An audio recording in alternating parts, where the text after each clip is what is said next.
know, they think that I just come in there and look for knockoffs, and that's not the case. I'm actually a sharp, smart fighter.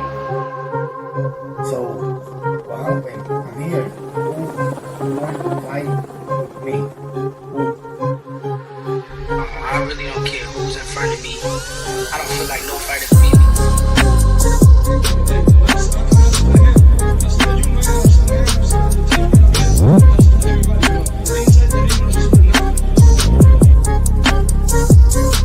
My goal is to demolish everybody, to be honest. Everybody that's in my way. The pinnacle to any weight division is to have all the belts, all of the titles.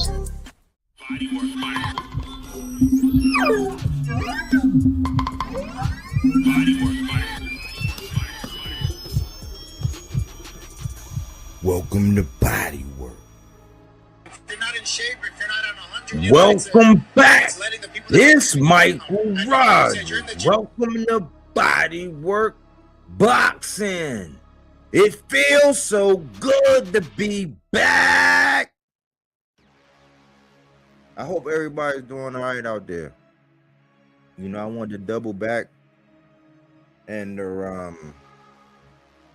you know, this is gonna be more like a state of boxing. We're gonna talk about some things. Me and AC ain't did a live in a minute. And I wanted to do the one that I did the other day, kind of like by myself. But had he wanted to get on or something like that, I would have, you know what I'm saying? Of course, you know, that's my co-host. But I wanted to do it because sometimes I do content and I don't be wanting the messages to get misconstrued that, you know, even though I have people that ride for me and they, you know, they agree with me, you know, in most of my messages, not everything, and not yes men, but sometimes I gotta let everybody know that a lot of the times, man, they be coming from me.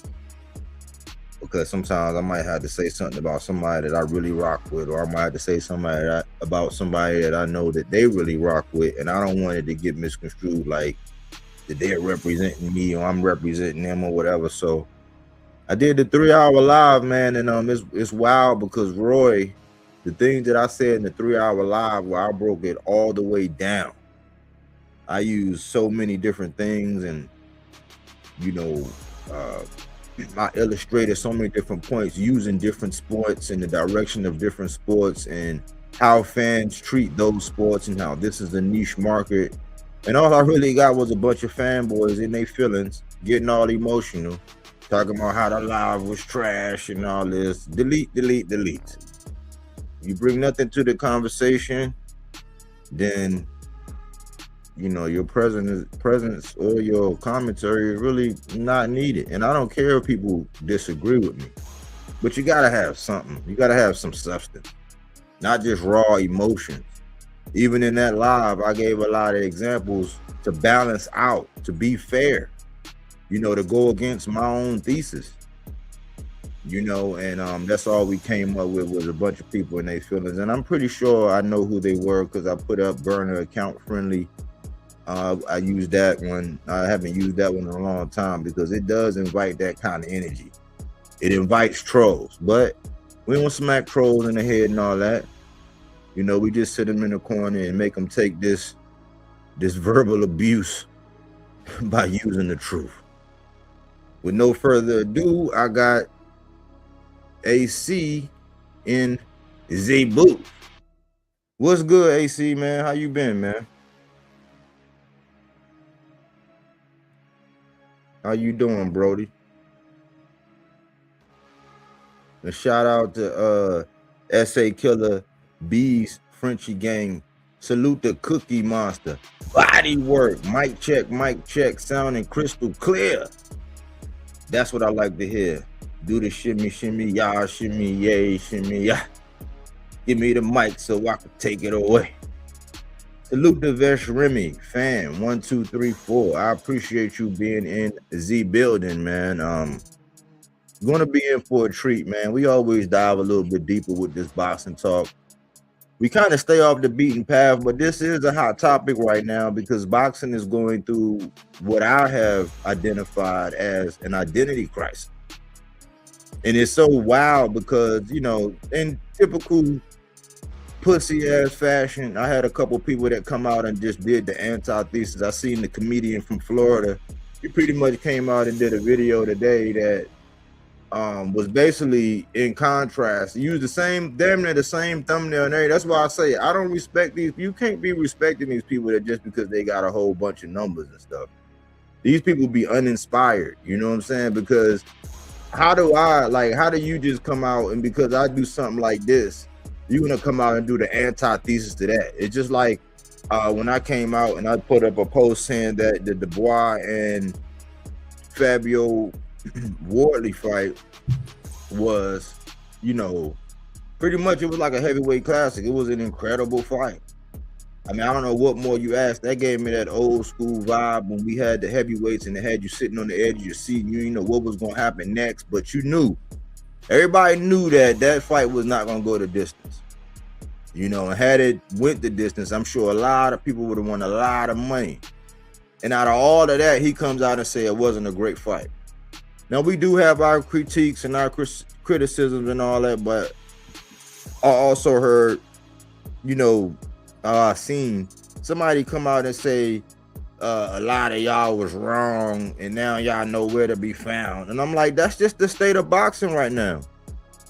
No matter who you picked in that fight or what you had or whatever, it was an incredible fight. It was a war of like real heavyweights. That was like a throwback. That's the feeling that I got when I watched it. That's the feeling that my father-in-law got when he watched it. I'm like, if you complaining about that, and I was saying that in the build-up about the UK fans, I'm like, y'all all in the comments complaining because of the build-up, and here y'all got everything y'all want. Two guys that kind of got a little bit of bad blood. They're going to come, they're going to bring it, they're going to try to knock each other out. Hell, Fabio Wardley dropped the dude in like the first 10, 15 seconds, and then dropped him again in the third round.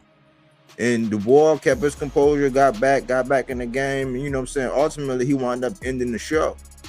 Did it last a little bit too long? Should the corner have saved it? We can get into all of that. But like, I was telling them, man, appreciate what you got. And I said, imagine being a U.S. heavyweight boxing fan right now. We are getting left in the dust. All the juice in the heavyweight division is definitely across the pond. What are y'all complaining about? And somehow, some way, Kellerman, Max, one each came out and said that wasn't a great fight. I'm like, these are the people I always say, he who controls the printed page controls the thinking of this age, and this is where we are at. If you look at that fight, you do not need a mic. You do not need to be commentating fights. Like, how are you getting a check? That's just my opinion, man. Those are my initial thoughts and whatever, but I came out and did this, and of course, people were doing the antithesis like they always do. I mean, I be trying to tell y'all that a lot of these people, man, they're not really creatives. You know what I'm saying? They creative people, like AC be saying, they're creative people, but they're not creators. They'll just sit around and do the antics because they don't have nothing. They got a whole bunch of, they do the same routine, the same jokes, the same punchline, the same old gimmicks, talking to the same dumbass people all the time. And I'm like, your people, they actually give you money to say that dumb shit, like to say the same thing over and over again. I told you, it's an act. That's why I always give my real name, and I do not leave my real brain when I come over here and talk this boxing stuff. I bring it with me. So I beg of you to bring it with you, man. But you know, this is kind of like a back end, a catch up, a well-rounded meet up, and we let the beat brew. We normally go live like every other day, and then, you know, we have our little things where, you know, we have it scheduled out or whatever. But like, I was taking a little break, man, because boxing do get frustrating, man. And I don't want to get online and be all angry or whatever, because I care about the sport. I don't care what anybody else say. That's why I say, man, I be coming from a place to where I want to see the longevity of the sport. I hate that my sport is starting to look like WWE, WWF. You know, and Roy, he came out and he spoke and he said something. You know, I'm like, protect this man at all times. That will be the meat and potatoes. I just wanted to give you a precursor to that. Let y'all know where we at, where we stand. We still love this shit. Some kind of got to be wrong with us to love boxing, but it's like an abusive relationship. You know what I'm saying? We don't always get what we want, but we're appreciative of whatever we get, and we always going to make our selves available to be open-minded, because you have to. You know, you gotta mix it up. You gotta hit it from the back sometimes. You gotta change it up, man. Everybody coming out with the same old missionary style, just doing the same old thing, talking the same old narratives, wanting to be the part of the same old get along, go along gang. And here it is that Roy Jones spoke out. Protect this man at all times. You know what I'm saying? This man has to be protected, man, because where there are many people with microphones and platforms, he is the only one that has spoken out with and got angry, got upset, showed it, and he has the right to. So I don't really give a fuck about what a little comedian from Florida got to say, especially when you going up against with somebody like the great Roy Jones. It's probably just like how people feel when I go up against Tim Bradley. Only I use facts. I use his words, his hypocritical words. I don't just come out and be anti-Roy Jones just because, you know what I'm saying, I'm pushing the agenda. No. That's not what we do. We breaks it down. So that's what's gonna be the meat and potatoes, man. So I wanted to give y'all a precursor to that. What's going on, AC? You there? Yeah, Frenchie's gang. Yeah. Just go ahead, AC. No. You just called me because I was still watching the Roy joint. Oh, yeah. I was just saying. I was introducing you or whatever. But you know. Besides that awkward moment right there, but everything been good, man. I've been working on some stuff, man. My joint is crazy. I wanted to actually send the finished version to you to let you look it over and everything to see how the whole thing laid out and everything as far as that proposal. But other than that, man, this boxing stuff just been crazy. Like I said to you early on the phone, I wasn't going to a lot of channels or whatever, but I was just reading headlines and seeing if they made sense or whatever, and then I'll investigate and see what you got to say. But I went to this one dude joined Philadelphia channel, cool dude. But it was just funny as hell the way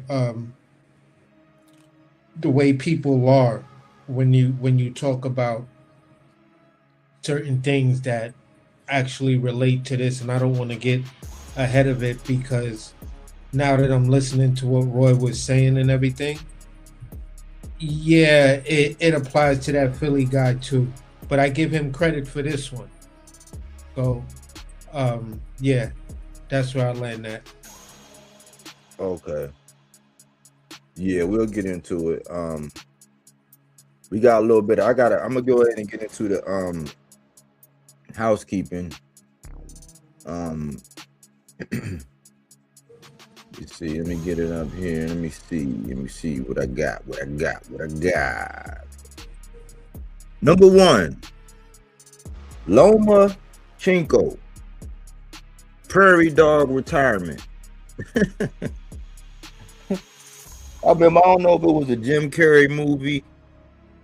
I think it was a Jim Carrey movie, or was a Chris, what was his name? Chris Farrell movie. I don't know, but I remember he looked and the little kid, he asked him, he was like, "Hey Dad, I think I'm prairie dogging it." You know what I'm saying? Like, it's so odd. It is so odd, the fashion. And you know, this is how you know, and this might tie into number 3. Well, this is how you know that boxing is really on some BS right now. Because, yeah, we had the war and all that, but remember, Loma came back from that. Because recall, Loma stopped. He actually stopped Kambosos. And then Richardson Hitchens went on. Kambosos got back in the saddle. He got a dub under his, you know what I'm saying, wing. And then Richardson Hitchens fought him. He stopped him even better with a body shot. But Loma had got back in the saddle. He was all in the run. And remember, Top Rank had 3 of the straps over there. That's why we was coming down. Well, I was coming down personally on Shakur because it made no sense. He had that 6 fight, $18 million minimum deal, meaning that he could have made way more than that depending on the opponent and what was going up. We went over the opponents and all that. It made no sense for him to leave where it was 3 straps over there on his side and then go over the match room and and turn down the little conversation. People say, oh, with just conversation. Well, that's how contracts get sent. They was trying to open up dialogue to have a negotiation. They wasn't calling him to see if he wanted to go play top golf or have some tea and crumpets. They were trying to get it on, and he said, nah. He went over there to Eddie and said, don't even negotiate. But then he was claiming he wanted to fight Loma. Then he ultimately doubled back around. He fought Zepeda, who was with Golden Boy, was his mandatory. He was going to get that whether he was with Top Rank or not, because that was the mandatory. And then he wound up fighting Tio. And now they were saying that he wants to fight Moritalia. I'm like, well, you didn't have to leave Top Rank to do that. You really didn't. So I was looking at Loma and I was saying, man, it's wild, because AC always say, how did we get there? Because a lot of people had a lot of criticism for Tank for actually choosing Lamont, but you got to do your history. And if you're going to be a realist, you got to state the facts, and the fact that Loma was the top priority and he was going to fight Loma. Loma was like, nah, I'm doing family time. And then Loma just ducked off, and then somebody else got his belt. You know, and ultimately when they left that belt, because that was the IBF. Yeah, that was the IBF. So Cruz wound up getting it, and Moritalia wound up getting it, and then he defended it against Cruz. So that's how we got there. But Tank's first option was Lomachenko, and he went away. And we was like, oh, he got all the credit, all the celebration, all the, oh man, finally he got all his, what they call flowers. I call them salutes. I'm not giving another man flowers. I never have. But I gave him his salutes and said, hey, you know, looking back and all that, yeah, because I respect all the fighters. Are they my favorites? No. But I respected them. So I find it real odd that he's scheduled to come back in fall of 2026. I'm like, why now? What done happened? You had enough of your family? I mean, you got your feel of your family there early? And that's why a lot of people keep saying that Bud ain't gonna be retired. And it's like, I'm tired of all of the games. I'm tired of all of the, you get out of the fire right when it's time, because I always say this as a Tank fan. I always say, okay, cool. If you want to say that Tank duck Loma and all that, I don't get into those kind of arguments. My perspective on that whole ordeal was that we already know there was sides of the streets, and we already know, because people play that game to where they sign a contract knowing how Top Rank work, where you pretty much going to work within the confines of what the contract says. You're going to work that out. And all these promotional companies do this. You have a time when they're building a prospect, they're matching them. The fighter has to fight whoever they put in front of them, because they're actually building him. So earlier on, when Loma was calling Tank and all that, Floyd was in control of Tank. So even if he wanted to, and Floyd, the little beef that him and Tank had, he would weaponize that, like the time when he was like, I'll make you fight Loma, and it kind of made everything stupid. But like the dude from Baltimore, it's like he grew up, like he was sleeping outside the gym. Like if you were the heroin nation, the heroin capital of the nation, it's like he's not scared to fight anybody. It was in a time when he was under the reins of Floyd. But what I would say, in all honesty, and I can do this, is that as a huge, probably the biggest Tank fan out here, is that what people will say is that during the time when you was in that division, this guy was there, this guy was there, and this guy was there. It's the same thing I do with Shakur when he was in the same division as Mr. Gary Russell, when he was down there with Oshaki. It's the same thing I did with Bud when he was in the same division as AB and Regis before they got washed. You know what I'm saying? And those fights, it's the same thing. I'm like, well, you shared the same division as them guys in history. Especially now with how people control everything and how they paint narratives and how they put everything. And because there's always an agenda, they're going to say, oh, well, you was there. Why you didn't fight this guy? And they're going to put the onus on it. It's going to be a lot of echo chambers. It's going to be a lot of robots. It's going to be a lot of zombies with agenda that's going to say that. So I was saying, no, listen, you can't get the benefit of saying you ducked me all this time. And then when I go to fight you, you say, nah. And then the crowd say, oh, you waited till he was too old and all this. Well, Devin said he was too old and too small 2 years before he fought him. And that's his claim to fame right now. That's all people talk about, the Lomachenko. But when he got in the ring with Lomachenko, Loma looked at him and said, oh, he's a middleweight. Nobody says nothing. So when Tank wanted to fight him and he duck off and go do family time, Tank don't get the benefit of saying, oh, well, Loma ducked me. That is a duck. That's a duck. I don't care what nobody say. So that was that ship was righted right there in the history of whatever's going on. Well, I offered you a fight. You was gonna get plenty of money. The Loma's like, man, oh, it's not about the money. Well, what is it? Because you might get your ass knocked out. Maybe. You know what I'm saying? That's what it was. So we went from Loma to the talks verified by Steven Espinosa, and when it came out, it all came out. It was that Shakur wanted a multi-fight deal, and people was like, "Oh, no, that don't sound right. That's not. Then Tank just wanted to one off. He just wanted to hit it and quit it, smash and dash." Shakur was like, "Nah."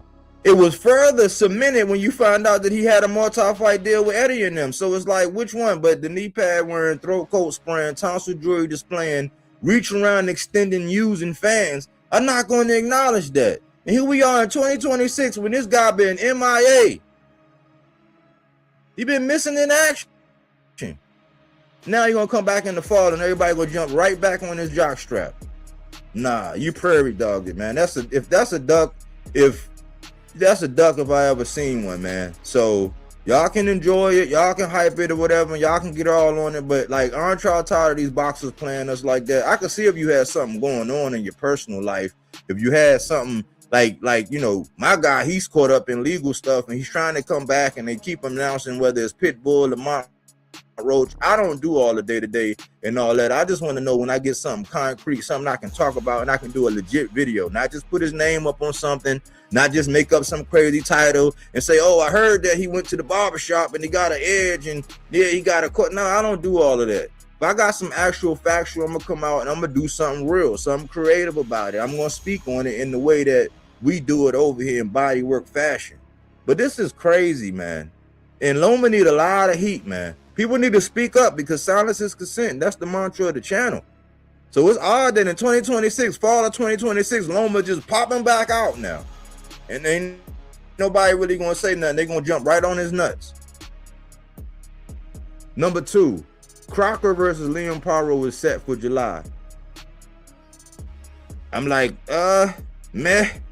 I mean, I don't believe that Liam Paro is a true 47 pounder. Why? Because he got washed by Richardson Hitchens at 40. And that was just a clinic. And my whole premise, when you go back and look at that video, when I was like Legacy Defined was the name of that. And I had him as the Black Panther versus the Green Goblin, right? And I was saying that, man, he's not gonna be able to get around his jab. And once Hitchens get comfortable, he's just gonna be able to like unload on him, get off, get out the way. And his arms are really too short to box. He's not as technically sound as he need to be. But Liam Paro is a good fighter. I just think that it's one of them things like Pitbull Cruz at 40, fighting anybody that's not around his height and his size. But anybody else, the natural 40 pounder that's up there, he's not, his frame is not, it's not conducive to 40. He's not that athletic. He just got a hellified chin. He knows how to throw those overhead punches like Madonna. It's just like Kambosos being at 40. You don't really belong. You know what I'm saying? It's like, imagine Kambosos going up to 47. His arms are too short. He's not that tall. You know, skill-wise, if you don't deserve to be in there, yeah, he can get feisty. He got some veteran savvy and all that, just like Liam Paro. But I don't think Liam Paro's dimensions are fit for 47. But we're getting that fight. And the reason why I'm saying I got my fingers crossed about this is because once that happens, guess what's going to happen? If Liam Paro win that belt, everybody and their mother going to try to mix it up and try to unify. The same way Devin was begging, and they was up there on TV. Bill was up there on TV begging to fight Crocker. Begging to fight Catterall. Catterall going to have some smoke. Catterall got a big fight coming up. So we're going to see him, but people are going to come out the woodworks to get that strap up off of Liam Paro once they fight, if Liam Paro gets past Crocker, which, I didn't see anything really from Crocker that really jumps off the page at me, but I think it'll be a good, across the pond scrap. And I got my fingers crossed. Why? Because then 147 won't really be as whack anymore because people are actually going to try to unify and make fights. We just seen Devin duck Rowley for unification, and we don't even know what the hell, who he going to fight, where he going to go. But it's big implications because, unlike all this stuff that's going on with Zuffa and all that, people who actually been following and invested in what's been going on pre-Zuffa, pre-Turkey, and all his shenanigans. We are invested because these are the sanctioning bodies with all the flies and the ointment that's there, but these are the ones that we are seeing, and that's been the working system that we've been accustomed to. So it might help 147 get back on track because people are going to try to fight Liam Powell. You know what I'm saying? They're going to try to fight him if he win that scrap. The third one, PBC haters show their hands again. It's so crazy because I heard a dummy today talking about how when Al Heyman was doing it, Al Heyman was not doing what Zuffa and them is doing. And I can't believe you be having like 100 something people sitting around listening to this dumb shit that you be saying. Al Heyman was not doing what he wanted to do it, but these guys were like small franchises, and he was the guy that was linking up the franchise. I always use the example of Mr. Wonderful from the Shark Tank. Well, if you have a plane company or a charter company, and then you have somebody that has a cleaning franchise who specializes in cleaning like aircraft vehicles, and then you have maybe a concessions type or a snack type venue that follows along, or you might have some comfort things, like you might sell pillows or things that make your travel safe. He'll take each one of them franchises and they'll put them all together and they'll mix them up so that they all eat based on the aircraft. That's all. In the sport of boxing, he was putting different franchises up against each other, right? And saying, okay, this is what's going to happen. We're going to have you fight you. But they were all they were all their own franchises. This is totally different than what Zuf was doing. But it's crazy how now people are on, they'll say that that's what Al was doing, and they shunned him for it. Sounding dumb as shit. They'll shun him for it, right? But then they co-sign what's going on with Zuffa now, saying, oh, well, Al was doing it. No, if it was wrong when Al was doing it, and now y'all saying that this is what Zuffa is doing, but now it's right, you a hypocrite. Just like with the David Benavidez, I pointed this out. This man goes up 25 pounds and stops a unified champ who only lost to one guy who's also on the pound for pound in Bivol. I had to ease up on him for that because I was like, he gonna beat the shit out of Zerto in my opinion or whatever. But I said, let me give Zerto some more respect because he only lost to one of my guys, one of my favorite guys in Bivol. That was his only loss, but he had 48 victories. He goes up 25 pounds and stopped this guy, and they treat Shakur like he's better than David because T.O. came and didn't fight. And I've been seeing shit with T.O. and his father been coming out saying that wasn't my son and somebody threatened him and all this. Well, I don't know. I don't really care. I just know that just like his father said, you're going to hate yourself tomorrow because he was sitting there looking at his son not doing nothing, not selling out, just running straight into a jab and getting check hooked. But somehow, some way, people still want to put Shakur above David Benavidez. And I had to ask myself why. Because before, Shakur was on record saying that was one of his favorite fighters. If not, I said that he's your favorite fighter's favorite fighter. I wasn't hearing many people. He got anointed by Mike Tyson as the Mexican monster. He's going up doing everything. So now he's ducking Jao Batar, who left. I pointed out this earlier. He was the champion at the IBF. He fought the number 10 in the IBF. They both went over to Zuffa when, as the champion, he could have just fought the number 10 guy and stayed where he was at, knowing, because it was reported that after Zerto, we was going to get a Jao Batar and a David Benavidez. So now David Benavidez is ducking.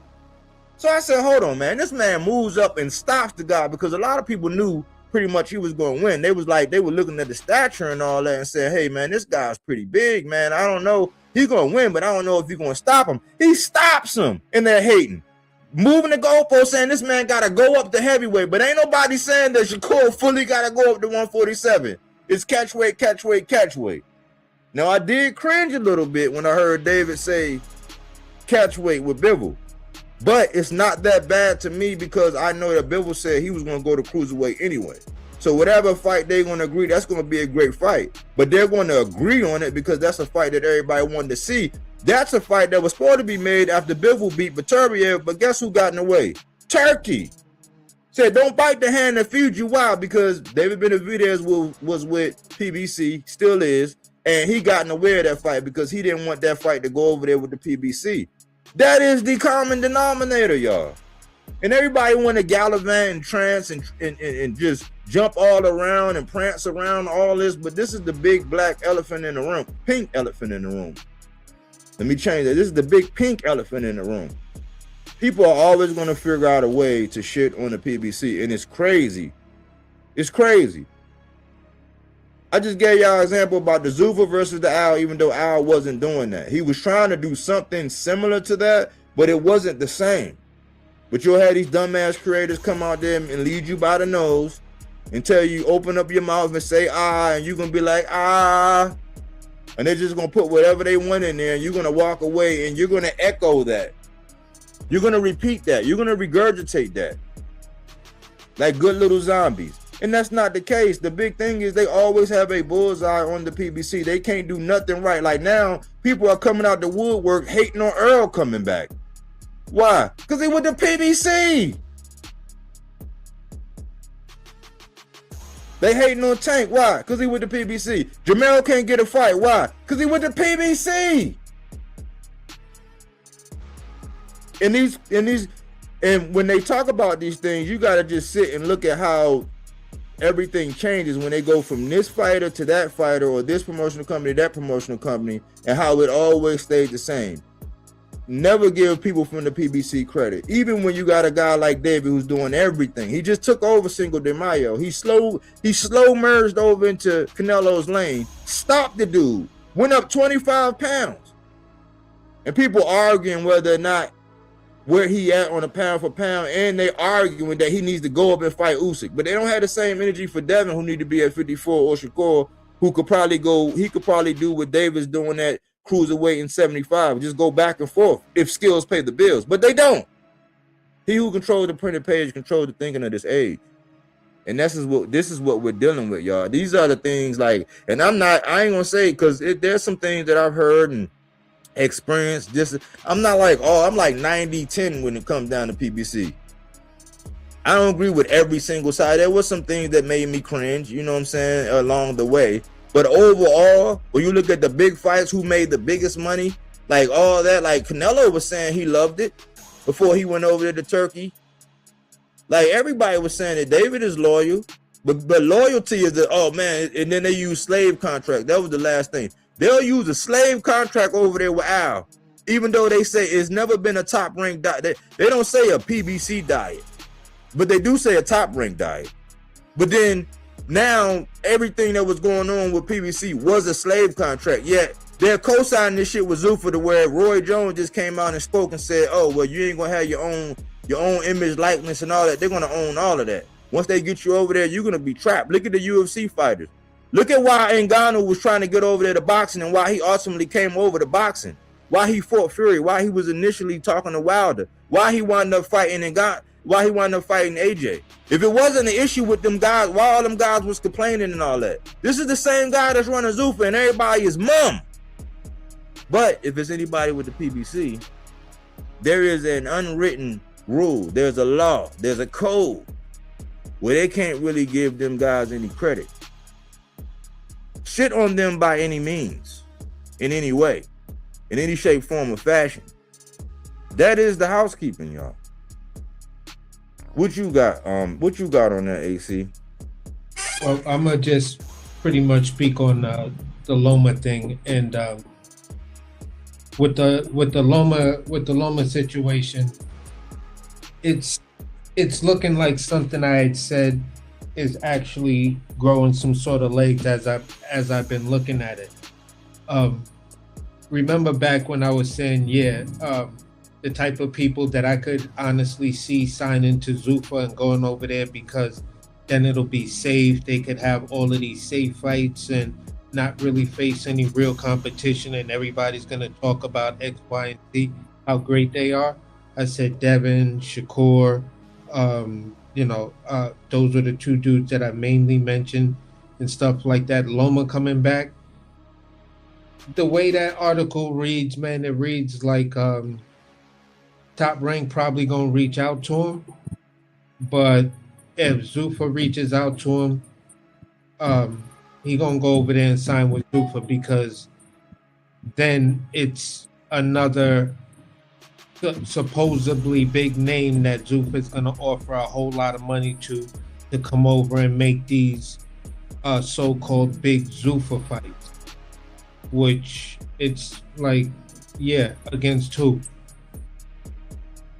So Loma is at retirement, or he was retired, out the ring, living wherever, whatever, swimming in the swimming pool or jacuzzi or whatever.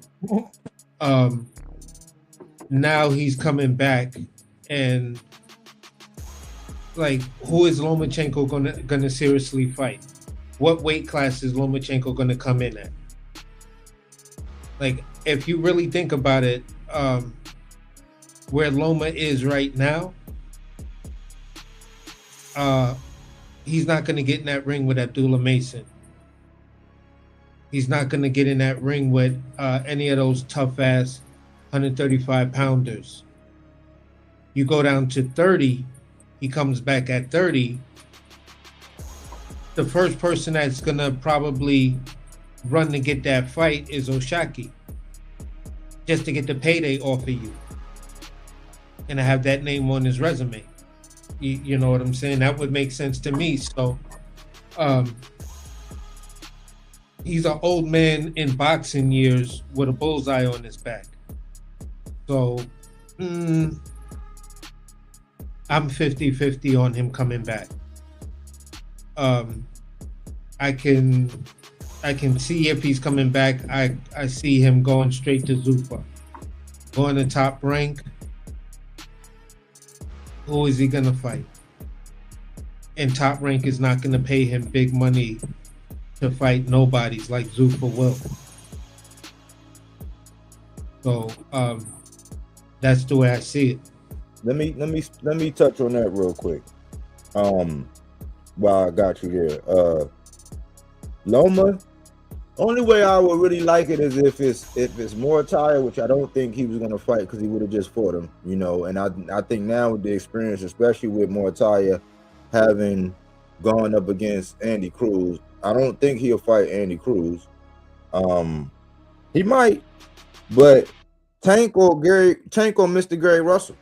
I mean, there's history with Mr. Gary Russell. They, you know, if they both been kind of inactive, even though, you know, Gary, he came back last year. He was my comeback fighter of the year. I would take a Gary Russell. I would take a Tank because that's unfinished business. I don't care about what everybody in the powers that be. They got history.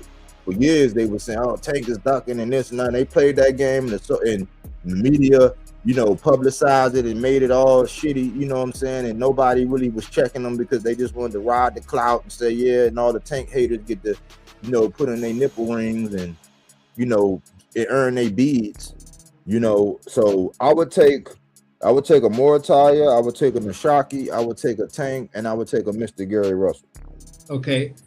My only pushback to what you're saying is my concern would be at least concerning Tank. The other fights, yeah, you got some legs right there.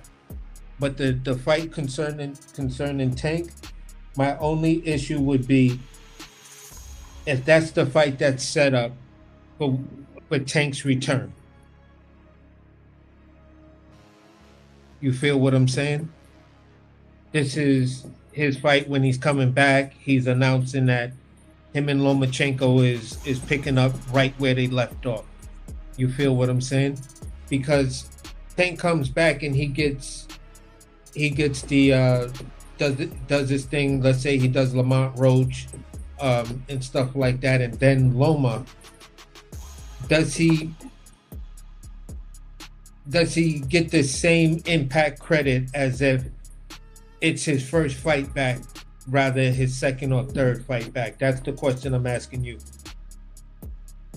Well, I've been done with boxing credit. Like when it comes down to how when it comes down to what Tank moving, they don't give him no credit. They don't give him no credit for he stopped Rolly, he stopped Ryan, and he stopped Barrios. But everybody else get credit. They get a belt. Ryan just got a belt off of Barrios, who he stopped, and he stopped Ryan. And he stopped Rolly, but Devin get to duck him. He don't get no credit. But anybody else, they wanted Rolly to fight Devin or Devin to fight Rolly. He don't, like, they gonna pick the media, they gonna pick and choose. So yeah. I'm looking at like unfinished business. Why? Because when you looking at like the true size of these guys, like who are true 35ers and who's sucking down and doing that. Like Shakur's playing dodgeball. He could make the weight, you know what I'm saying? He could be at 40. He could do 47 because he's bigger than T.O. and T.O. been there, and T.O.'s supposed to go to 47. But they give him all the credit. But he don't got to go down and fight a 30-pounder going to 35 and Oshaki. So that credit shit, I'm giving credit because they got history. So if they get it made or whatever, and especially with him coming off that inactivity, even though I don't think it'll be first, I think it's either going to be Pitbull or Lamont. I don't know. I haven't been really keeping up because one day I'm hearing Lamont, one day I'm hearing Pitbull. I'll take either one of them on the comeback. But like, I don't think Loma is brave enough to come right back and fight Tank. He gonna have to come back and get his feet wet. Hopefully, if it's the fall, because I thought that's what was being reported for Tank, like around, like not at the end of the year, but like around that time too. Like from what I've been seeing, you know. So I would give them credit either way because they got unfinished business. It's like, hey, y'all gonna fight. Fuck all the shenanigans, and they are true 35-pounders. Like they are true. That's their true weight class. Like they're not ballooning up or shrinking down. Like I still think, you know, I would give them credit. You know what I'm saying? I will, because think about it, if Devin get credit for what he did with Jose Ramirez after getting washed by Barbosa, I don't want to hear shit. I don't want to hear nothing. You know what I'm saying? And then they treat Shakur like he was the first one to beat T.O. When T.O. arguably lost to Jermaine Ortiz, he got beat up, even though he escaped out of there by Claggett, and he got beat up by Kambosos. And Richards and Hitchens don't get no credit for Kambosos. So people pick and choose when they want to give credit. I don't care about the credit. I just want to see the fight. No, I hear you. Me, I'm just that's the only thing. It's just like the reason why I'm bringing up the credit is because if he gets credit in the media, then some of these, well, it's the way they play in these games nowadays. It's hard to like put a finger on it because it's so brand new. But it's like, okay, they play sometimes who did you beat last game? And in the who you beat last game, it's like, okay, you beat Loma. All right. What's Loma? What has Loma done? Whatever. Loma's been out of retirement. The last person Loma beat was Kambosos. Okay, so that was George Kambosos. Yada yada yada. Loma lost to this dude. He lost to Dev. You feel what I'm saying? And if you try to start to make that argument, or even if they're trying to put it out there in the media sphere, the machine that's behind a person like Shakur Stevenson, Shakur comes back down to 35. Tank is making his debut at 35. They're both there at 35. Automatically, what I'm saying is, does the fight with Loma, because he may not get the credit, deter the fight of him making it with Shakur? Because you know the Shakurians are going to make all the excuses, and the machine behind Shakur will try to make those excuses as well and say, all right, then let's look at what Shakur has done in his last two fights. He beat Teofimo Lopez and he beat William Zepeda. You see where I'm going with it? But in typical New Jersey twerk, since Shakur's from New Jersey twerk, when he first come out, his first thing is say, I'm strapped in. Like the Shakurian is going to be strapped in regardless, because they didn't even peep the pattern just now, how Oshaki offered him that fight to get him his belt back, get the money back, get his title. It was already clear with WA. He didn't want to do that. He said he's staying at 40. He was talking about Ryan. He was talking about all these other, like Craig Connor. He was talking about all these other fights, right? So then Oshaki get lined up with Ray Ford. He do what Shakur said. He get lined up with Ray Ford. All of a sudden, he wants to go back to 35 to fight more tired. So they don't say nothing. So I'm like, I'm not paying attention to them. All I do is I pay enough attention to roast their ass. So I don't even care, man. Like Shakur, the dude been moving funny, bro. So I don't even give a fuck like what the Shakurians, what the media. I don't care, because Shakur he with Jay Prince. He with Jay Prince. He said, "Oh no, Abdullah, he's green." But you fought He's a Zepeda, even fucking though Zepeda champion. fought him. But it's like, man, dude, stop. But he's too green. But then Keyshawn is running up on him every 5 minutes talking about move up or fight me. Like, it's just crazy, bro. Like the way they moving. So I don't care. I don't care what no Shakorian say about it. Shakur gonna do whatever he gonna do. His fans gonna be strapped in, mouth wide open, ready, throat coat, Charleston jewelry on full display. You know what I'm saying? Like, I don't care. I don't care what they say, man. I just know that in order, like, being realistic, Loma gonna come back and get his feet wet with somebody that they gonna pull somebody out that, you know, is tenured, but like probably long in the tooth or a little bit past it, or some kind of former champion to get his feet wet. After that, if they announce it's gonna be Tank and Loma, why not? Unless Loma go to Zuffa, Yeah. you know. And So, I don't have like me, if it's within the first 2 fights, I'm good with it because it still is piggybacking off of the fact that the reason why Tank fought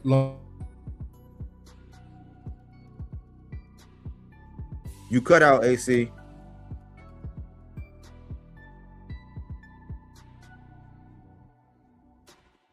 You cut out AC.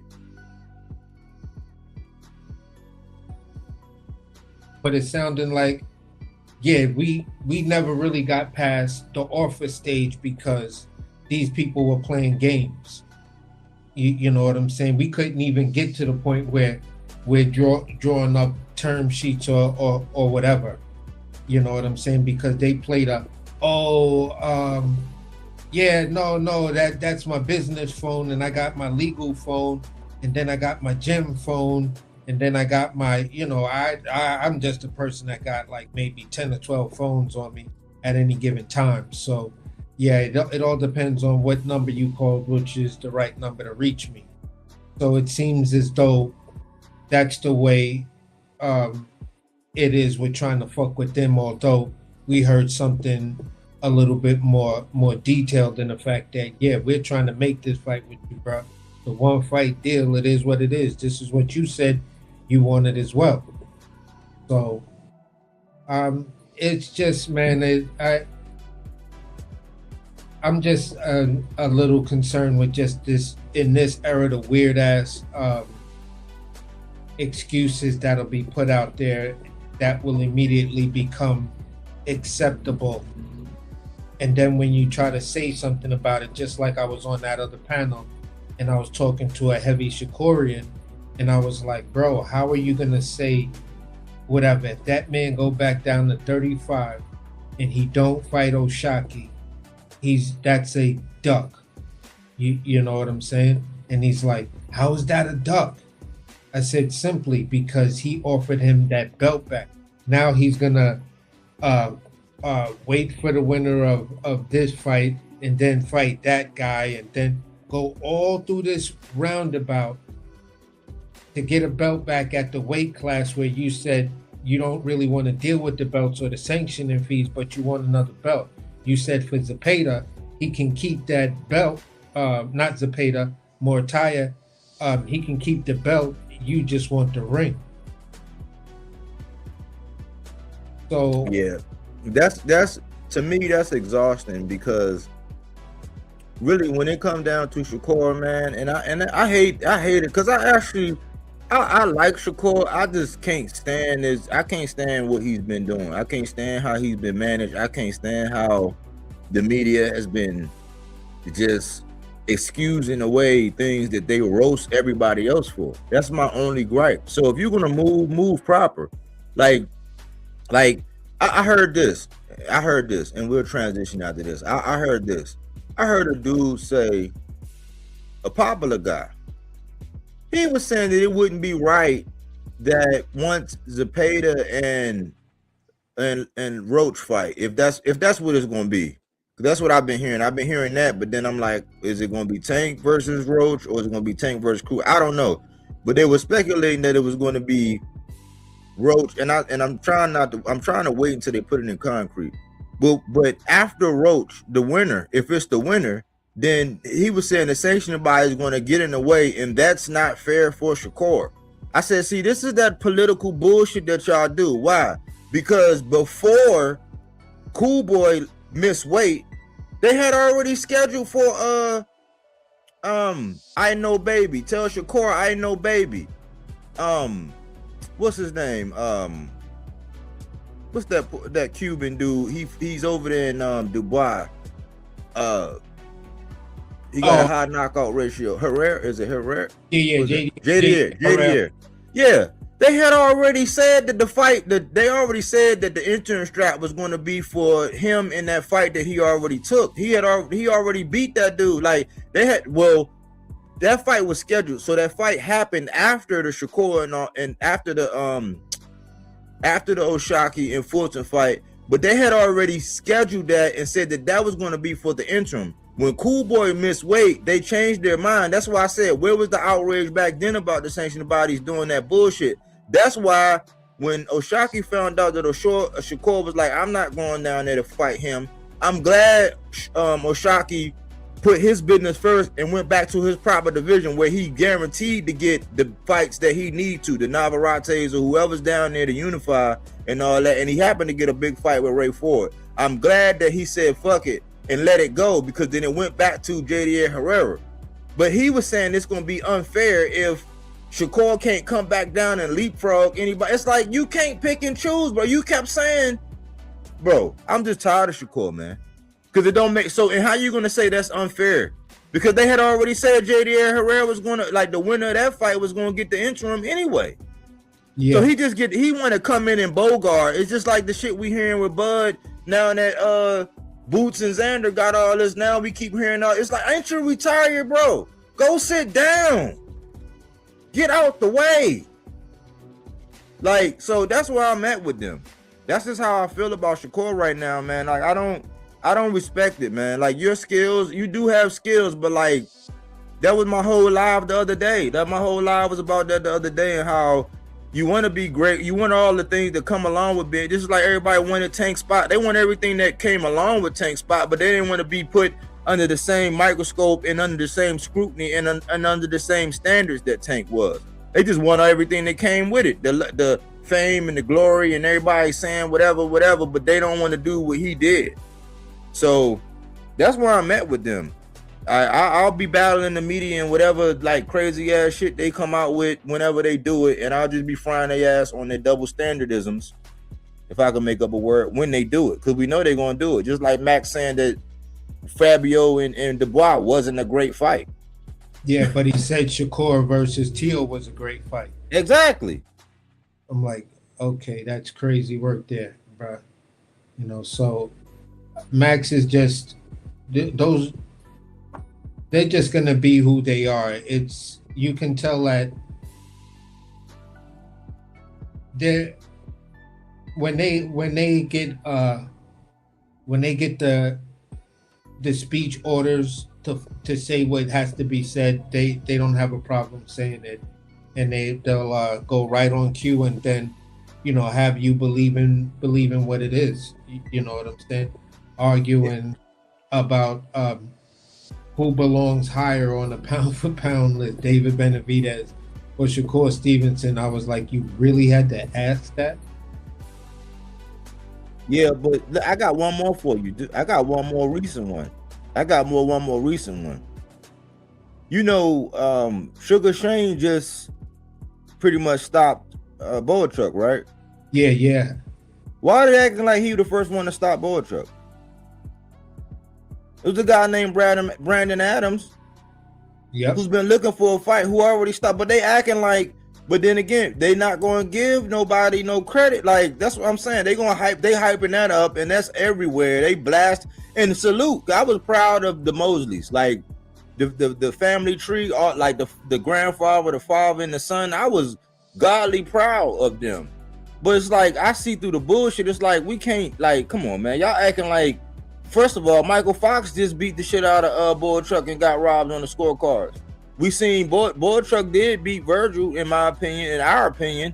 But we talked about that ad nauseum. But why are they acting like Brandon Adams didn't do it? But Brandon Adams can't get it. And guess what? Jesus Ramos just beat and washed Sugar Shane, but ain't nobody singing his praises. Yep. Why? PBC, bro. Like, it's plain as day, bro.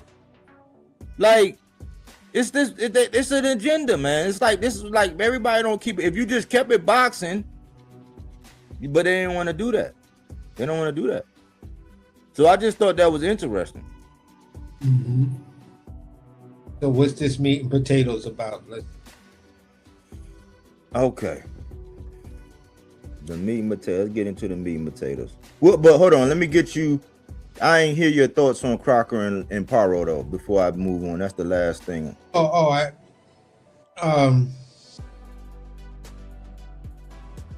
gonna say it like this because Lewis Crocker is again like the dude we was just watching this past weekend. That domestic dude, I can't remember his name off the top of my head. Lewis Crocker is like that. He's a really, really good domestic fighter. In my honest opinion, Liam Paro should eke it out on a split decision. I could see that easily. But if Liam Paro sleeps on, the talented, good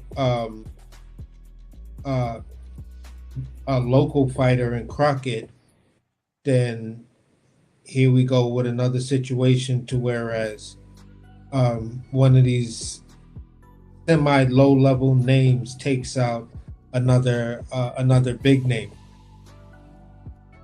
Like Morrell. The fight, yeah, the fight could almost be 50-50 to a certain degree. But I would still lean towards Paro edging it. But I could see the Crocker upset in that.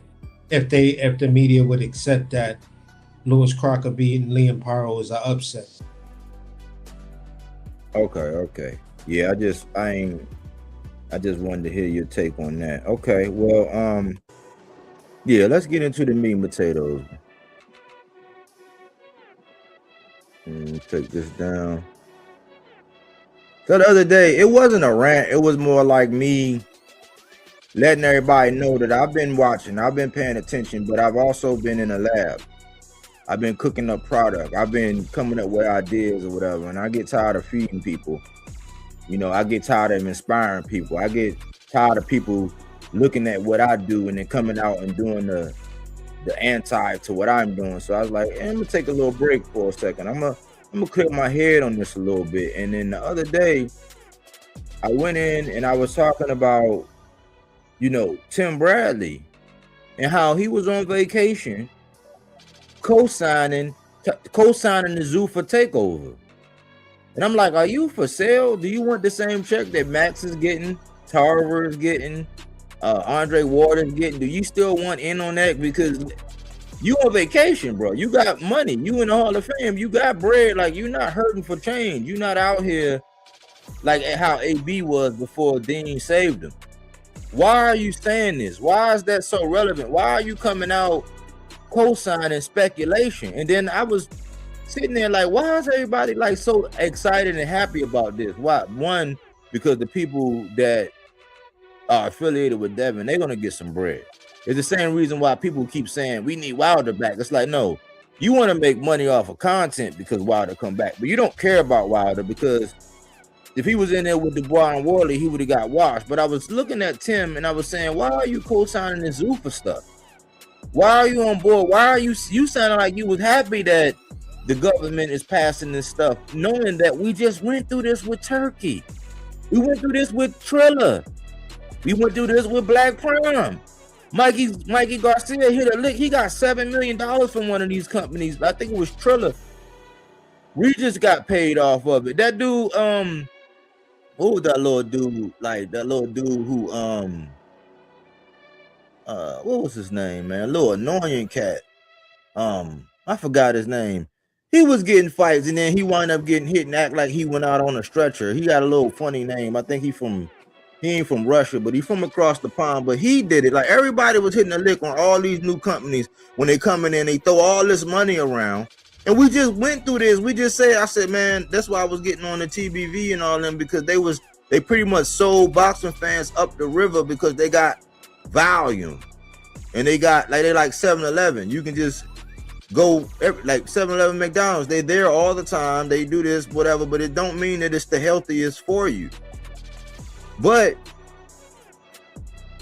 when I'm looking at it, I'm like, Turkey just upset the game. He just inflated everybody's purses. And I was saying, listen, man, I'm not mad at you for getting the money, but what you're going to do is just like a child, where when you spoil a child and they don't realize the worth of anything and they don't have to work for it. Like if you had to cut 10 grasses, if you had to cut 10 yards of grass to get them Jordans, you're going to treat them Jordans a little bit better. But if somebody just give them to you and give you 2 pairs, you ain't going to care, because they were just given to you. You didn't earn them. You didn't do nothing.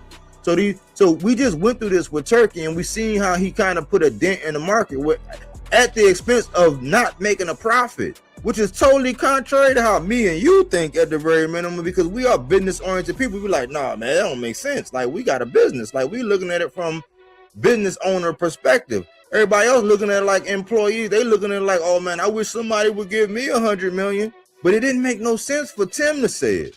So I went on a 3-hour live talking about the numbers and how nowadays in basketball, in football, in all these different sports, even in baseball, like, your numbers are everything. Like, that's why there are analysts on ESPN to break down the numbers, to analyze, like, to look at these things and then come out with something and say, hey, you want to know something interesting? This guy is on a 3-game losing streak, and this is why, because he throws too many interceptions, and he does. So everybody breaks down the numbers. So I broke down the numbers on Devin. I was saying, man, listen, looking at these numbers in these last 3 fights, it don't make sense. I'm not mad at a young black man for going to go get $100 million.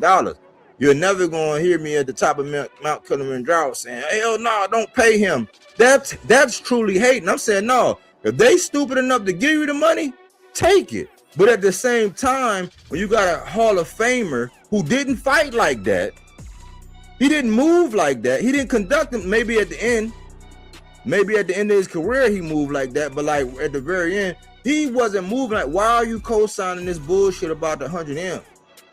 And I went off ad nauseum for 3 hours just breaking it down, just saying, listen, man, nowadays it's the art of survival. They're not trying to be fan friendly. You have boxers now saying F the fans. I don't care about them. They don't understand boxing. It's like, no, they understand boxing, but they also want to be entertained. And so after that, the great Roy Jones, one of my favorite fighters, it got to the point to where it's like, I'm using Errol Spence as an example. Like, if Errol Spence happened to do what Roy Jones did toward the end of the career, like with this Tim Tszyu, if he go in there and start getting knocked through the ropes and all that, I'm going to do like I did with Roy Jones, where I didn't want to see Roy Jones like that no more. I was like, man, no, enough is enough. You done made enough bread. You all right. But the great Roy Jones, being the great fighter that he was, perhaps one of the best to ever lace him up, damn sure like the best in his era, he came out in Roy Jones' devastating fashion. He came out and spoke the truth. He said, listen, yeah, the money looked good. He said, but the way he broke it down, he said, listen, if they put the Muhammad Ali Act in place and they said it was to protect the fighter, that's like putting bars up around the bank, right? He said, it's like putting bars up around the bank, and then because you like this kid and you know he robbed banks, now you want to remove the bars. Well, if it was set up to protect the fighters, why are you going to come back around and put something in place to not protect the fighter? It don't make no sense. And he went off. He said several things. He said, yeah, it's good to get the money. And like, yeah, the money look good now. He said, but look at the UFC fighters. Like everything I was saying the other day, he said it in, I said it in 3 hours. He said it in 16 minutes. And so I'm like, man, we got to protect this man at all times. And we got to applaud Roy for being able to speak up. And he said, listen, he said, man, he said something so crucial. He said, listen, he said, everybody is scared to speak against people with money because they think that something's going to happen to them. He said, I'm not going to do that. He's like, you're getting ready to get rid of history. He said, where it was He said in the Muhammad Ali era, if you was waiting and you was in there and you was gonna get it and you was looking to be a champion, you might not have ever got a shot at being a champion. He said at least now it's like 4 different avenues to where you can actually be a champion. People conflate that, is my note. People conflate that because they want to be able to say, oh, because I'm the champion over here, I should make you put yourself in a pretzel just because I want to fight for your belt. It don't work like that. It don't work like that in no business. But Roy Jones broke it down, man. He said, listen, man, he said, y'all are buying into it now, you know, and because of the money and the numbers and all that. He said, but just look at the history. Look at what happened with the UFC fighters. Go interview. He said, nobody's talking to them. Listen to the things that they're saying about it. He said, so you're going to bring a guy that was over there that ran the UFC to come over here in boxing to do what they're doing now, right? And it look good right now. He said, but that money ain't gonna last. That's the money to get you in. Once you in there, you trapped. He said, you won't have no image. You can't wear these shorts. They're gonna own your name, image, likeness. He said, you're not seeing that you're gonna be in the trap, but once you get over there, you're stuck. And he walked off. I said, man, protect that man at all costs. So I'm thinking boxing got an identity crisis. We got greedy promoters. We got boxers that want elite pay, but they don't want to fight elite level fighters. They come in with every excuse not to fight the elite. And the fans are co-signing on it. You actually have fans saying, well, why would he fight him? Because we want a good fight. But yesteryear, when we had Sugar Ray Leonard, Hearns, Hagler, Durant, they wanted to mix it up over and over again. If they lost, they want their get back. They're going to go back and get their get back. They're going to move up or move down, fight the next one up that. But ultimately, they wanted to fight and prove that in that ring, they are the real deal. It's not like that anymore. And Roy Jones saying that we're getting ready to lose a lot of that. And he spoke to the biggest elephant in the room that I said. And I said, man, I appreciate you, Roy. Why? Because it was a couple lives ago. I sat up there and said, look, I think we're getting played 3 different ways. I said, we're getting played by what Turkey did. We're getting played by what Zuffa's doing. And we're getting played by the fact that they're not going to allow or engage. Just like that Benavidez and Bivol conversation when Turkey came out. Because they were saying, oh, he's just going to make the biggest fights. But why did he step in and stop Bivol? Because it's not about making the biggest fights. Why didn't he step in and offer no money for Virgil versus Boots? Because it's not about making the big fight. It's about them having control. And he said, listen, he said, if you are at odds with the guy, because he was calling them sheep, the sheep owner. He said, if you are at odds, if you were sheep and you were at odds with the sheep owner, you're never going to get a title shot. And that alludes to what I was saying the other day, because yeah, they can give Devin $100 million or a $100 million deal to come over there, but then they're going to have to find an opponent for him to fight. Are they going to find, after they give this man all this money, are they going to find anybody? Are they going to pay anybody relatively enough money with any kind of danger to come over there and possibly upset the apple cart and beat the shit out of him when they on the hook for 100? I think not. That's why I said you got to be leery, because the fights are going to, that shit going to look more and more like what we saw with T.O.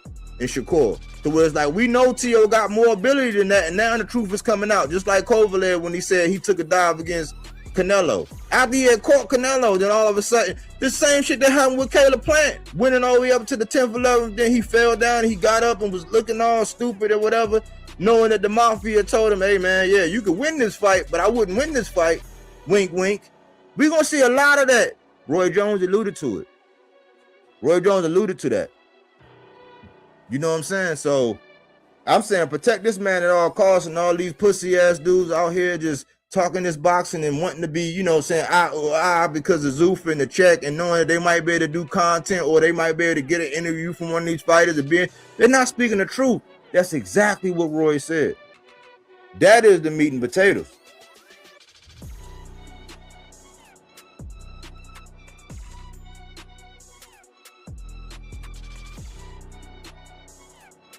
Yeah, I see that. I seen them saying that. I applauded them for I said, man, because what I applauded Keyshawn about, Dev, is that he said, what do you say to the fans that say that you called out all these names and only to fight Albright? You know what he said? He's like, I'm gonna say that they're absolutely right. Man, my jaws dropped down to my goddamn knees. I said, what? Clout Sean spoken the truth? Yeah, because I was one of them fans. The Linguini method. I was one of them people saying, oh man, look, man, y'all say all these names. You ain't fight none of them. Was I right about it? Absolutely.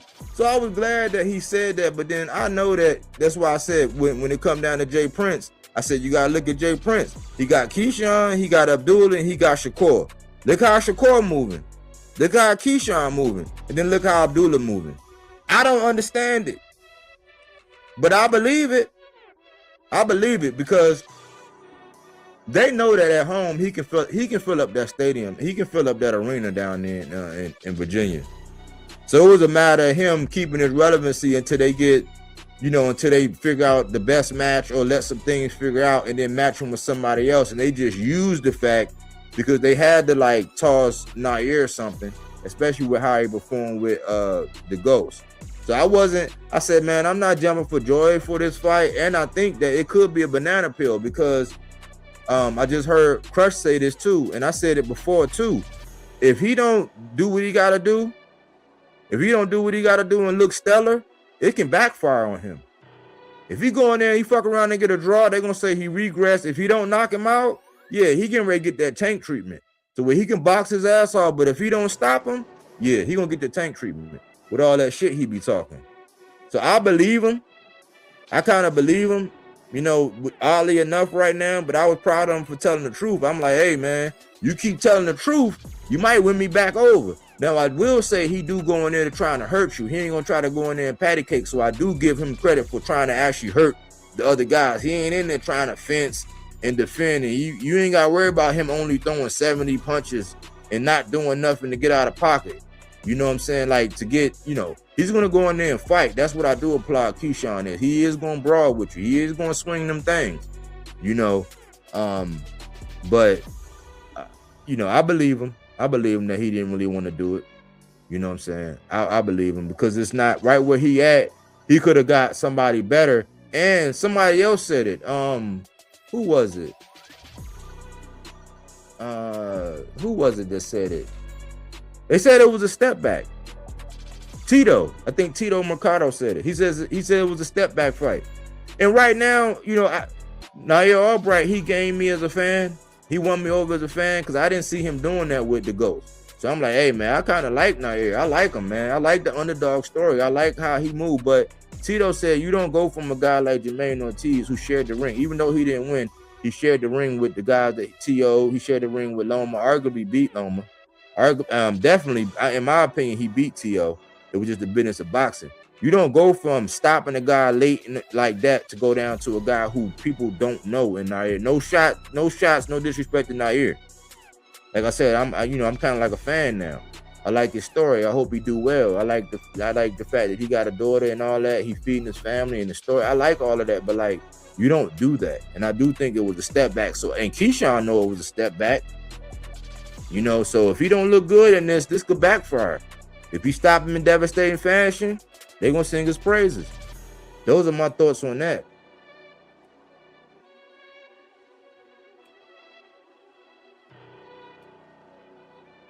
But yeah, AC, that's the meat and potatoes, man, when it comes down to this Rory, like this thing about Rory. What's your thoughts? I know you saw it. You saw what he said.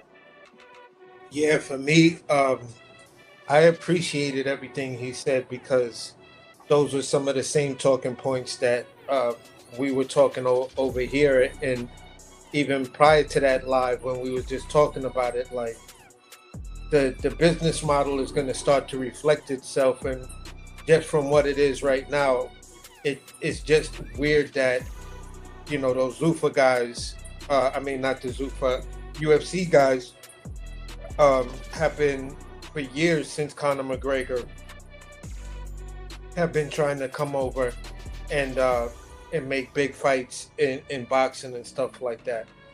So remember there was the time where Dana White said he wanted to fight Floyd Mayweather. He would box him in an exhibition and all of this other stuff. Just all of this type of talk. And over the years, you just always heard from black, white, Hispanic, it just didn't matter.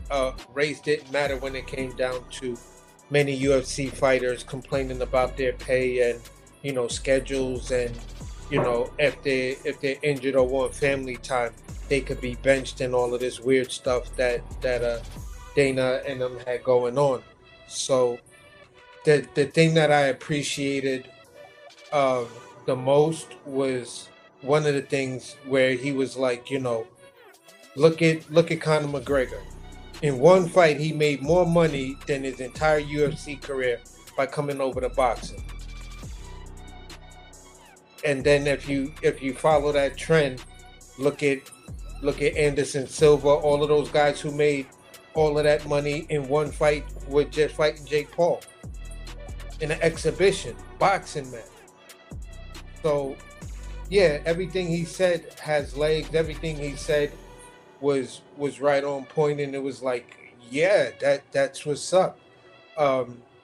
Concerning the Keyshawn interview, yeah, I did see that, and I was kind of shocked that Keyshawn was openly honest about it, and I was like, okay, I'll give you that one, but at the end of the day, I'm kind of in the same boat with you that for me, he got to stop Albright. If Albright gets off any rounds or has a run of getting off like 3-4 rounds, it's not going to be a good look for Keyshawn. You know what I'm saying? And this may not go well for Keyshawn's mentality. You know what I'm saying? So, yeah, this fight has a lot of potentials in it, but again, his last fight offered those potentials in Jermaine Ortiz, and we thought that Jermaine was going to show up and do something different. He kind of fought a weird style and then got stopped, so I don't know what it was in that fight. So at least Albright been in there with him, and Albright might bring something completely different. I also wanted to talk on this point with Roy. I wanted to go back on this because I had wrote it down. When Roy was talking about all of these guys, wanting to be the guy, but haven't done nothing, didn't run through no gauntlet, and he was comparing like his day and when he was growing up watching boxing, he was like, people didn't care. That wasn't that serious. It was just a matter of who you fought. Like Right. yeah, okay, so I fought Ali. I fought him twice and he beat me twice. Okay, what's your point? That's Muhammad fucking Ali. What are you saying? You know what I'm saying? So that's the thing that mattered. That's the thing that mattered with me coming up and watching boxing and stuff like that. I didn't care if guys lost. Yeah, when guys lost, it did bother me. I was like, damn, I thought he was going to beat him. You know what I'm saying? Even in real close fights, it is what it is. To also lean into that Fabio Wardley Dubois fight. Exactly. I had Fabio pretty much stopping Dubois around the 7th or 8th round. But, it was a tale of two halves. I didn't like Fabio's stance, and I didn't like some other things he did, but he got the 2 clips on him. He was rocking him. I mean, them dudes was throwing bombs, and Fabio, like, you can't take nothing away from that. And anybody who tells me that wasn't a great fight, I'm just gonna look at you and be like, just shut the fuck up and get away from me. Because you the type of motherfucker that'll tell me Shakur versus Apeta was a better fight than that. And I'm like, man, go ahead, man. So just on those points alone, with just fighters actually running towards the smoke, like Abdullah Mason, got to give credit right now, even though I cook him a lot, is Boots. I got to give Boots the credit for doing the Xander fight, because for a minute it looked like he was running that route, to whereas I'm telling y'all I'm running towards the fire, but there's another path over here that takes you kind of directly around the back half of the fire, and before you know it, it looked like I ran through it. Just the way the media say it. So I don't want to see stuff like that. I don't want you to try to sell me on the fact that you're running towards the fire and you're doing all of this stuff. But the clear movements are you're going everywhere around it, but that path, and that's why I kept on the other panel I was on. I kept on bringing up. Then why did he fight Lima? He had all the leverage, his name, everything. He could choose any of those guys he wanted at 154 pounds. See, see, this is what they'll say. They'll say, oh man, that's, they'll put it on Eddie. But they don't give that reprieve to like when Tank was up on the Mayweather. They don't do that. It's all Tank then. But see, they all do that. Like they have a plan, they have a path. They are the ones that kind of control this, even though, yeah, they work for you, but like at the same time, yeah, they work for you, but like they do have more control because you're not the only guy, and they got to line it up the same way Al had to line it up with all his little franchises that he had with each one of these bosses had it, but they don't do that. And to your point, I want to before I forget, you spoke to something like with that Fabio Worley. I was like, I almost got triggered. I seen this one guy post and he was saying, yeah, I was just waiting because most of y'all got it wrong and all this. I almost was like, see, you are what's wrong with boxing fans. And the fact that he lost, like, it's the same thing they do to a lot of people as soon as they lose. It's like, well, Usyk, that don't change the fact that Usyk dropped his belt and he getting ready to go fight a kickboxer. Yeah. Like, we're not gonna rewrite history and say that, oh, because if it was that easy or he thought it was just like light work, he would have just took that. So we're not gonna go to where we just gonna shit on Fabio. We know that's a heavyweight, that's a traditional heavyweight fight. And just like me, I've had losses. I fought one of my best friends. He was like, shit, at the time, shit, I don't even know if I was 5'10" yet. I might have been like 5'8". He was like 6'1". Older, taller, more mature, like bigger, man had a full grown. I lost. I still fought his ass. I still caught his ass too. He caught me. You know what I'm saying? I lost the fight. But the moral of the story is sometimes you need to know how I feel to get your ass beat. Like, you need to know that. Like, sometimes, like, that's why I respect what Roy said. And a lot of people say, because when Floyd come up, when Andre Ward come up, with some of these guys, even Bud, when they come up, it's like they try to treat Roy like he's the odd man out. But like when you look at it, like maybe Floyd might be up there as far as like Roy was special. Like Roy was that round when he didn't throw no punches and he just bobbed and weaved and all that. And then that's part of the reason why my channel was called Bodywork. He hit that man with a body shot. It was over. You know what I'm saying? Like Roy didn't protect his O. And he said, he accredited David Benavidez in the beginning. He said, I'm glad that some of the things that I did and the way I looked at it, it translated into some of these younger guys. Roy is not seeing that in these younger guys. He's saying David is going up and challenging himself. He's like, just like me. And if you lose, you lose. It's not about protecting your O. And sometimes you're going to lose. There's nothing wrong with knowing you got your ass beat as long as you fought. Don't pull a T.O. Don't go in there and put your hands in your pockets. Sell out. But I appreciated that. So I that was a good point you made about Roy. I just wanted to chime in about that. Yeah, and for me it was like I was sitting there laughing because when you brought up some of your friends or older cousins and stuff like that, I got beat up. It just made me think of one time I got beat up by one of my older cousins because I kept on messing with him, right? I thought he was soft like that, you know what I'm saying? So he twisted me up in the pretzel and beat me down, and I was like, all right, you got it, all right. It's like one of those beat downs where you just saying, all right, man, you got it, all right. You know what I'm saying? But like when in the beginning of the fight, I did catch him, and After that, it was just a wash. I ain't even gonna lie, bro. It was just a wash. And no, it just made me think about Cuzzo and that whole situation like that. And it's just saying, even when I have fights with my friends, um, I, I would say this. Sometimes the fights were 50-50 when you fighting your friends, and people may not, want to accept this or whatever. There are times you arguing, but you just don't want to fight them. You feel what I'm saying? It's like, bro, I'm just arguing with you. No, I'm not trying to fight you right now.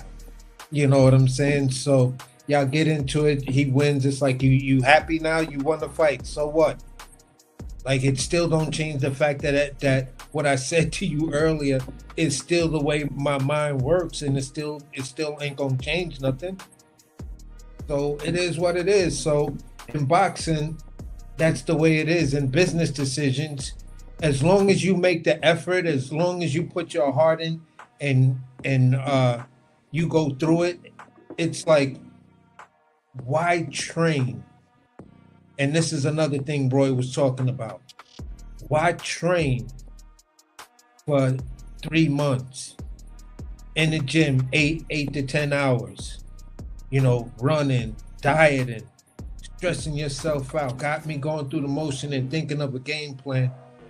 And then you get in the ring when it really matter, and you don't want to do what you just did. You're wasting my time. I'm showing you how to nurture this thing, how to grow it.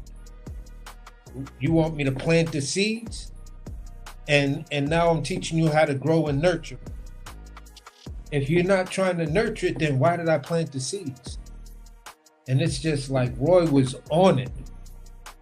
Roy was completely on it. And this is what, you look at fighters like the turn that Shakur and Devin are taking right now. Yeah, Devin, his turns are a little bit less drastic at times because you can see a consistent pattern, but it's just how you get there. The journey of how you get to 1 to 5 is the most disgusting journey. But we can't knock the fact that you do get to 5 in many of your fights and stuff like that, to a degree. So you give him credit on that. Shakur, you'll pump fake about getting to 5. You'll tell everybody you found a new equation to get into 5 and all of this other kind of stuff. And it's just like, no. What we're asking from you guys is not to change. What changed in you from the young Shakur who was at that interview? I think this was like one of your first major media interviews. It was from this dude from out here in Long Island. I forgot his name and stuff like that. But y'all was in some type of ballroom, and he was asking you like, yeah, you're coming up on your first professional fight. How does it feel turning pro after that? The disappointing Olympic, whatever. And Shakur was like, yo, I want to fight everybody. I want to show everybody how great I am. I don't care what champ you are. I'm going after all the belts. I'm going after everything. And then to look at who you are today, the kid, that kid that was back then, 126 pounds. You had all of us behind you after that Olympic run. Many of us didn't tease you and like, look at this nigga crying because he lost. I never did. You. Huh? Yeah, I never did. No, I never did. I never did. Yeah, we sympathized with you because we knew that hurt. Because you really felt that you was that dude and you was going to win that fight. And you, in your mind, you thought you won that fight. You feel what I'm saying? The same way Floyd thought he won his fight, the same way Keyshawn thought he won his fight. But at the end of the day, people were sympathizing and empathizing with you, Shakur. And then when you come into boxing as a pro, this is the core of your fandom. You crying at the Olympics built your fan base. Some people got sparring matches, some people got this, some people got that. No, it's you, Shakur Steven, crying at that match when you lost that match and you got that silver medal. At least that's the way I saw it. Because then when you turn pro, everybody and their mom was just like, nah, I'm trying to see what that Jersey boy gonna look like. Shakur, yeah, I'm trying to see what car he gonna show up on. Yeah, everybody wants to see Shakur. You have Funkmaster Flex and all of these dudes talking about you, Shakur, on Hot 97 and shit like that. Yeah, I remember that, Shakur. That's the type of fan I am of yours, or was. This guy that's here today, that's what that's what Roy's talking about. You didn't run through the fire, but now they're talking about you like you can pick and choose whatever you want to do. And that's like, nah, bro, that's not that. If that young Shakur that's in that ballroom had a chance to sit down and talk to this Shakur, he'd look at you and be like, bro, you pussy. I'm about to fuck you up, you pussy. Yeah, because it alludes to what I was telling. He spoke about, you know, if Boots is to get past Xander and do what he do, like let's say he knocks Xander out. I hope he don't get to this, because I just seen the Beehive triple.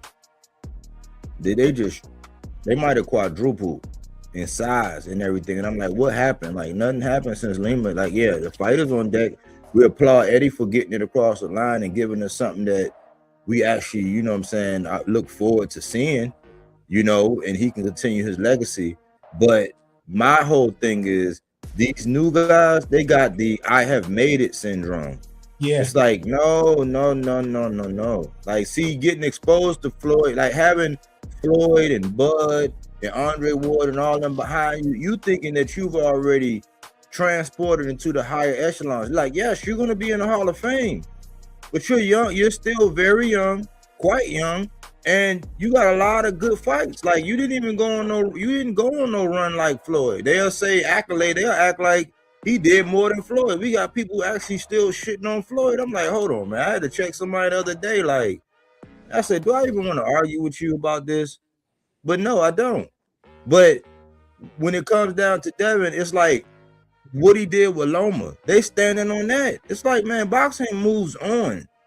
And let's be honest, that wasn't the right weight class for you. We know if you one of them ones, you should be doing what David Benavidez did. So it's disgusting that David Benavidez now has to go to heavyweight to go do something, which is a trap. It's like, man, David, tell them to kiss your ass with your tongue out. You know what I'm saying? Like, no, because these guys won't even go up. He won't even go up 7 pounds to fight a guy who he clearly say he could just wash. All right, well, do it then. But you got the I've made it syndrome. Devin, they got the I've made it. And the fans are starting that, well, he made it. And like I was saying the other day, you actually have fans that say, well, why would he fight such and such? It's like, man, like that same thing you just said, man. You smell like something that you shouldn't smell like. Yeah. You know what I'm saying? Like, you really shouldn't smell like that, man. You smell like fish sticks, man. It's like, you should not smell like that, bro. Like, you have not made it. Like, yeah, you had success, and yeah, like people applaud you, and don't get it misconstrued. This is not hate, because I called him the definition in my boxes to watch. I'm like, man, what was this guy that would make you miss and make you pay? Like, you reach, I'm gonna teach. Where's that guy? The guy that was confident, the guy that Wally was talking to, saying, all right, stop playing with this guy, stop this guy, I am. And then you get to arguing.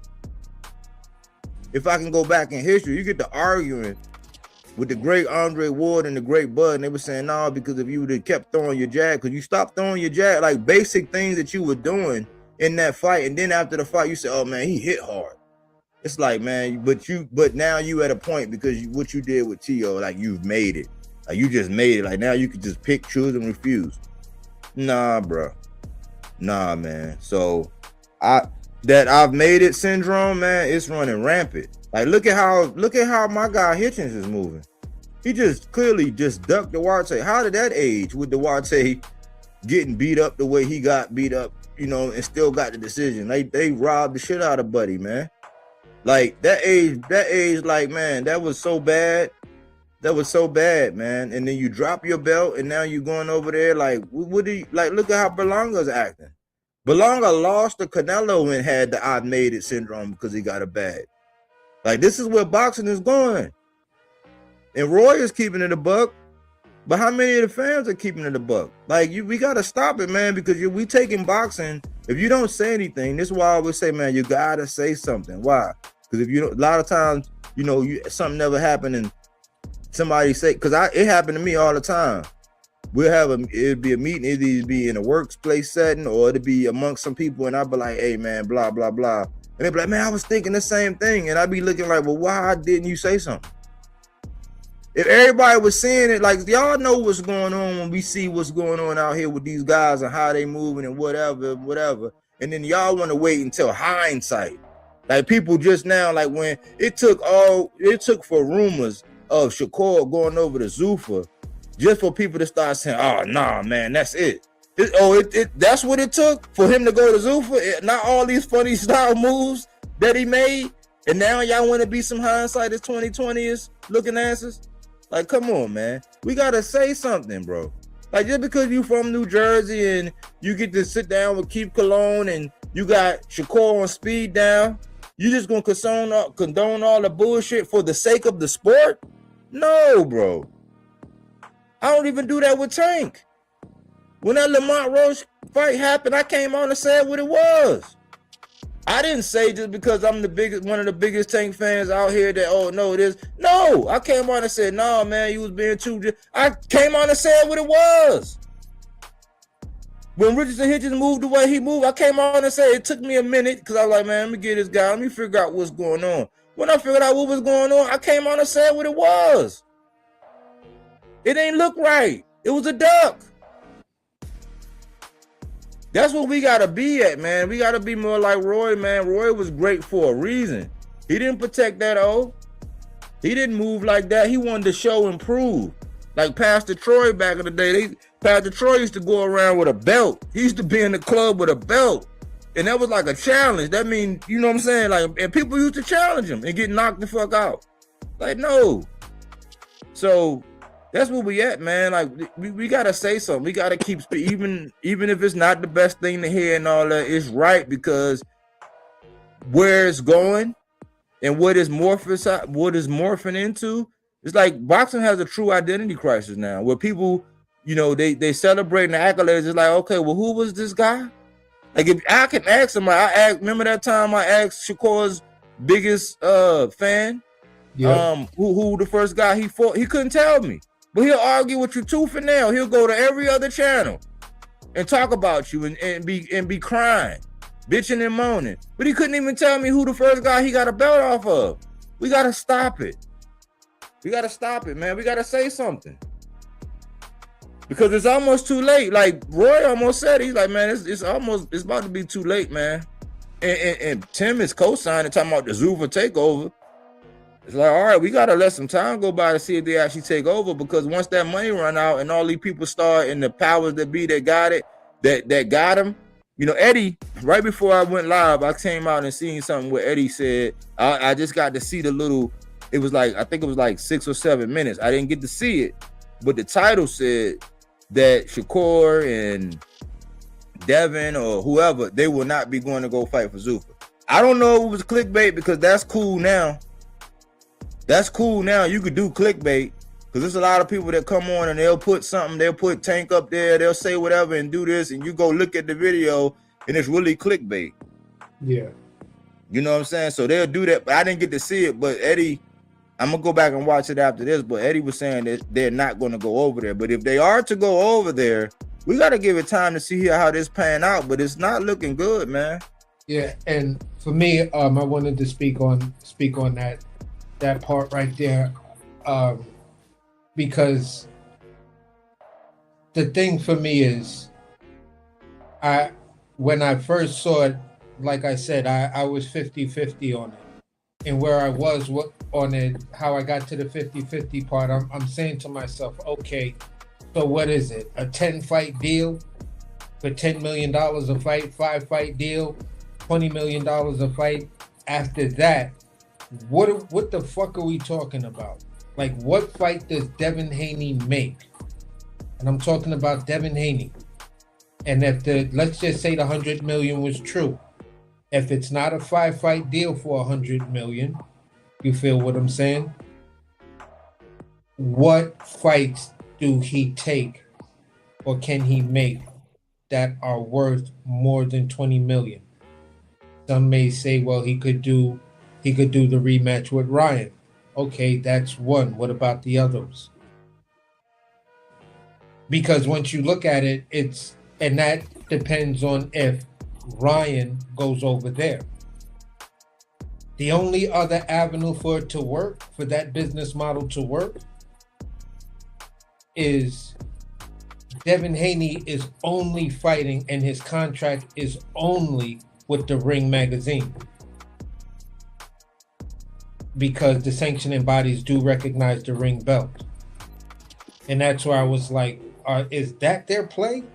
Like, what really is their angle on trying to, or Bill coming out and saying, you know, his Zuffa deal is going to be this, and then you hear, you know, a week later or 10 days later, Shakur supposedly 60 million or whatever. So you ask yourself, okay, who are these fights?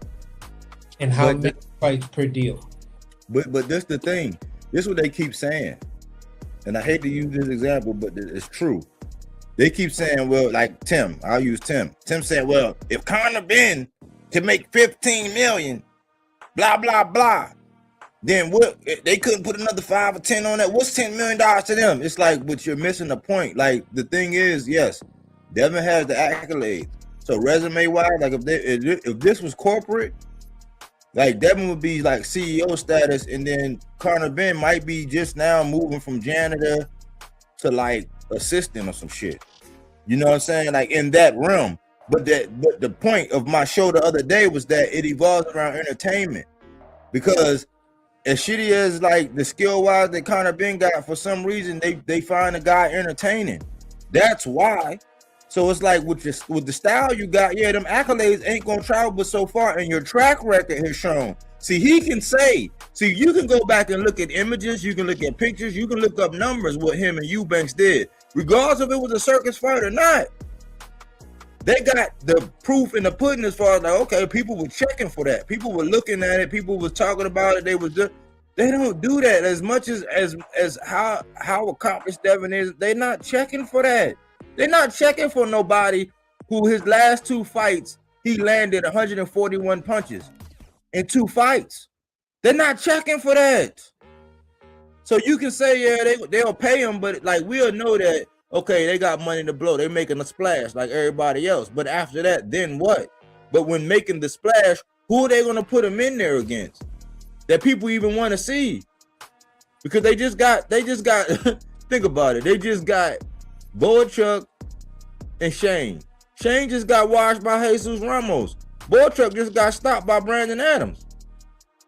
But it's the best thing since sliced bread today. Like, that's what we're gonna get, bro. Cause I'm gonna ask you this. As much as me and you would like to see him and Hitchens, is that must-see TV? No. Exactly. And you a Devin fan, I'm a Richardson Hitchens fan. That's not much. I want to see it. I've been wanting to see it. I've been saying it, but not in this capacity, because it like right now it don't make sense. But skill for skill, like if I say, all right, fuck who promoting it and all that, do I want to see it? Me personally, I want to see it, because I want to see if Richardson Hitchens is going to live up to what I think that he can beat him. I would like to see that, right? But I'm a hardcore and I'm a Richardson Hitchens fan. There's not people be shitting on. Nobody want to see Richardson Hitchens. They be saying, oh, he need to take his black ass and blah, blah. All this other shit they say. I'm a fan of him. You like Devin. Devin has grown. He gained some more respect from me from what he did for Brian Norman. But that's not must-see TV. Devin and Conor Ben, that's not must-see TV. Conor Ben ain't been the same since he popped. So that's not must-see TV either. Like, do people want to see, people are saying they want to see Shakur versus Devin, but like really, like when you really sit down and think about it, like right now, like, I don't know, like I will watch it, but like Are people gonna be like trying to break their neck to go see that? Like, I don't think so, bro. I think people would break their neck to see more of Devin versus Rolly than a lot of those Exactly. fights. A fight that was going to sell, bro. Exactly. That fight was going to sell, bro. Rolly beat Ryan. You got a history with Ryan. You celebrated when Rolly beat Ryan, but now you said the money was right at first, but then the money wasn't right in the end. Well, what happened with the money? Did it evaporate? Or you might think that might be a little bit risky. You know what I'm saying? That would have completed the triangle. That like Rolly would have sold the fight. Devin would have had to go in there and prove that he is who he say he is. Rolly been working with David Morrell. He been working with Joseph Brown. His skills have been getting better. People wanted to see that fight, bro. That had equity in it. That was the only one that made sense at this time. Or yep. Keyshawn. You know what I'm saying? Keyshawn, you could have threw Keyshawn in there, but I think Rolly, the fact that it was a unification, it checked all the blocks. Yeah, Rolly was the fight. Rolly was the fight. You said, why not? And here's the thing. Devin Haney said, why not beat the guy who popped dirty fighting me? I mean, I think I said it wrong. He said, why not fight the guy who beat the guy who popped dirty fighting me? Or something to that effect. And I was like, wow. All right, so this fight is for real, for real. Okay. I can't wait to see this one. I was kind of invested in it. I said, "Oh shit, I get to answer one of my triangle because I be doing triangle theories. Like people say, oh, we don't do triangle theories, then they turn around and talk about common opponents. I'm like, it's the same thing, idiot. But that would have closed the triangle. It's just like Tank, Pitbull, and Roach. Yeah, like the triangle's closed. So we got empirical data we can go by, like Devin, Ryan, and Rolly. It would have closed the triangle. We would have had empirical data to say, okay, who really got whose number, and then with rematches involved, we would have got more, and it would have been. It was a no-brainer to me.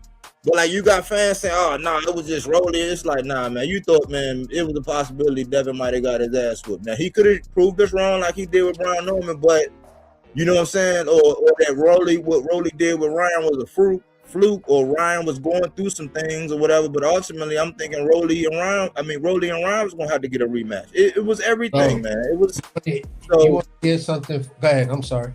No. I was done. I was gonna say, I was listening to somebody talk about Shakur, right?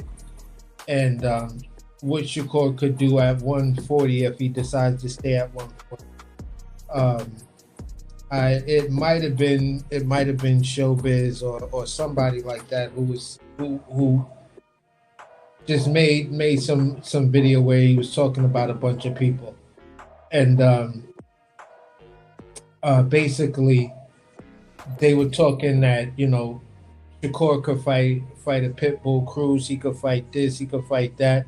And I'm sitting there thinking to myself, okay, I need to just bring up this one stat and this one observation. Shakur never got hand surgery. He claimed he found a solution once the Tank fight was no longer being discussed, and Tank's within the media sphere, Tank's case was a life sentence and stuff like that. So basically, he was like, no, my hands is fine. I found a solution. I'm good. My hands is good. I'm good. You know. So I'm thinking about that, and then I'm thinking about the stats of people who punch harder, much harder than Shakur, but all have fucked up their hands, wrist, or something, punching upside Pitbull's head. And I'm thinking to myself, like, Pitbull is the dude to beat Shakur. In the fact that he's gonna force Shakur to use his hand to box and or run. You feel what I'm saying? Then that depends on how the judge is gonna see the fight. But Pitbull has way of putting his no Diddy, putting his head in a position to whereas once you start to hit that shit, you're gonna fuck your hands up. You feel what I'm saying? So, yo, I'm just like I'm just these days leaning more and more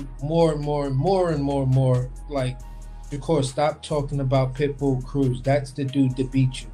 But this is the elephant in the room though, and I know I gotta update this because Richardson no longer holds this. But like, it's not odd to you, man, that they never talk about the guy on the far left, man. And he It's just like he was just on that recent interview talking about he want that smoke. who?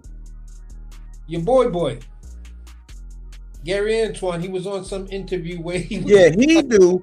Yeah, he do. Because we all, that's why it's on my intro. He said the goal is to get all the titles, all of the belts. His brother co-signed and said, no, listen, he's on the quest for undisputed. But media, they never link. Like after all this time, like remember when Richardson hits his beat Cambosis? It was like, oh, you gotta fight Gary Antoine. But like there is never no pressure for Shakur to fight Gary Antoine. Like nobody makes videos about it. Like why? Like they act like the man got the, you know what I'm saying? Something, you know what I'm saying? Like why? It's a reason. They want to find all these little oddball fights or past Tank opponents and all this. But when the Tank fight was on the table, he didn't want to do it. He want to go for everybody to kind of still try to, I guess in his mind, build it up. But they never talk about him and Gary Antoine. No, and I bet you we'll get him and. But they crucified. Remember when he said he don't want to fight me, so I'll probably fight him last because I know he don't want to fight me. They crucified Gary for saying that. Yeah. But it ain't no pressure for Shakur to fight Gary Antoine. Why? And this is why I was saying in the past, in his last interview, I seen him. I don't remember who was interviewing him. He looked like he was standing in front of he was in Vegas, but maybe he was in a lobby mall or something like that. Yeah, I saw it. Mm-hmm. Yeah, and that's when he was talking about, if you got a belt, you in my way and I'm coming for you. And he said, listen, Shakur, if he gonna hold on to that belt, whatever he gonna do, you gonna hold on to that belt. Let me find out you staying there and holding on to that belt. I'm coming for it. But that was a clickbait title, bro. The way they titled that was quick because I clicked on the instant. I said what, and then I'm like, man, this is clickbait, man. Yeah. One that was dated. It was a little dated because something was said, and I'm like, okay, that's the time when that happened. I was like, for one, it was dated, and they clipped it, and then they put that title. I was like, man, if you want to see, big voluptuous thunder butts, and then you get in there and you see a bunch of milk of magnesias, you know what I'm saying? That's clickbait, man. Like, yeah. That was clickbait. But yeah, I saw that interview too.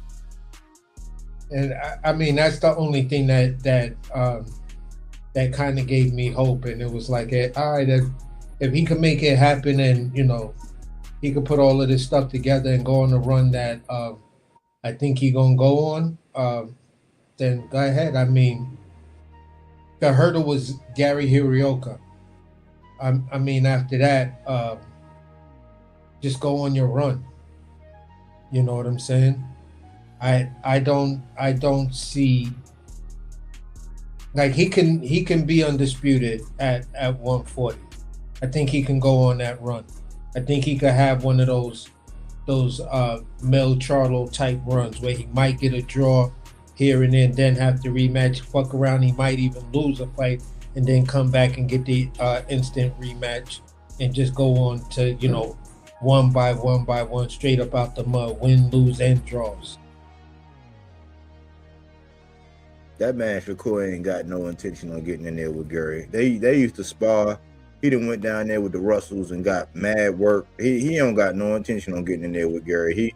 They waiting Gary out, man. Gary will probably get Dalton if Dalton hold on to that belt, but Dalton just did some funny shit with the Puello fight. I'm like, man, boxing.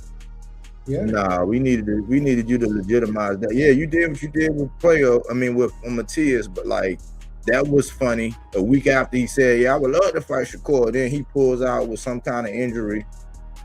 It's just like I seen Callum Smith right before the David Morrell fight, talking about, "Yeah, I'm good now, I'm back." I'm like, man, how ironic. Like, the day of this guy fight this guy, then look what happened with David Morrell and that guy, Chelly. You know what I'm saying? Perhaps one of the upsets of the year. That might be upset of the year right now. Like, I don't know. I gotta weigh my options. I gotta look at my notes, but that might be. Yeah. But and look at how that age. Just like, man, they gotta stop playing these games, man. And these are guys that's with Eddie. I mean, they don't got it don't help that, once again, Gary Antoine, the elephant in the room, he with the PBC. That's why they not saying it, man. Like, somebody stop me when I'm lying when I be pointing out these facts. But like, until somebody get up here, ask for a link and say, hey, and prove me wrong, you can't refute what I'm saying. That's why they ain't doing it. That's another reason why he don't want to fight him, and then he with the PBC, so the media ain't gonna push nothing like that. You never hear that. I have not seen one person do a video about that. They'll get Gary on, they'll get Antoine online saying something, and trying to spice it up so people can go into the comments and drag him. But it ain't no pressure saying, hey, Shakur, when you gonna fight Gary? It ain't none, because he can pick, choose, and refuse, because they are catering to the I've already made it syndrome. Just like they catered to the, instead of saying, oh man, like, damn, Devin, you said the money was right, and now you saying the money ain't right. What happened? What really changed? That's a unification at that. Instead of saying that, they gonna say, oh man, nah, Rolly didn't really want that fight. It's like, it's putting no pressure on Devin. It's like, Rolly didn't want the fight, but he sent the offer. And the first thing Devin them said, what they never say, was the money was right. That was an anomaly. They never say that. But in hindsight, they'll just say, yeah, Rolly didn't really want that. He was clout chasing. Yeah, okay. How do you clout chase? You don't clout chase when you put ink to paper. You know what's funny? They said the same thing about O'Shaquie. He clout chasing, but he got approval from Suleiman to get him his belt back. He was gonna pay him an extra 120, so you could just put an extra 120 on top of whatever salary you got, because we're gonna cover down on your fees and get your belt back in the division where you say you want to be. Oh, he just clout chasing. He ain't really want that Shakur smoke. Oh, yeah, okay, all right, bro. That's what homie told me. He said it. He repeated what you just said, damn near verbatim. He was like, "Oh, you believe that? That shit is clout chasing, bro. Like, where Shaqy get like look at Shaqy purse. Where he gonna afford to just throw away $120,000? He ain't got that just to put up like that." And I was like, no, he said it's going to come out of his purse. Him and the WBC already agreed to it. Suleiman came out and was like, yeah, it's all a go. I'm good with it. Oh, he couldn't even send the offer. That would have been, he could have got sued. He couldn't even send an offer with that in there. You know what I'm saying? If that hadn't already been approved, that's how you know they don't care. They just want to put the knee pads on. So. And I couldn't even get to that point. Cause then you know what was said to me? What? You know what was said to me? Oh, you supporting O'Shaquie on this? And I was like, yeah, that's what you do. That's how you run a dude down. That's the same energy y'all dudes said what Morrell chasing Benavidez through divisions and stuff like that. He was like, oh, this guy must be a Tank fan. And I was like, what? They did pop Tank out. I see that so much. They just pop Tank name up. I'm like, I don't even address it no more. Yeah, yep. That's what they do. I was like, bro, where the fuck did that come from?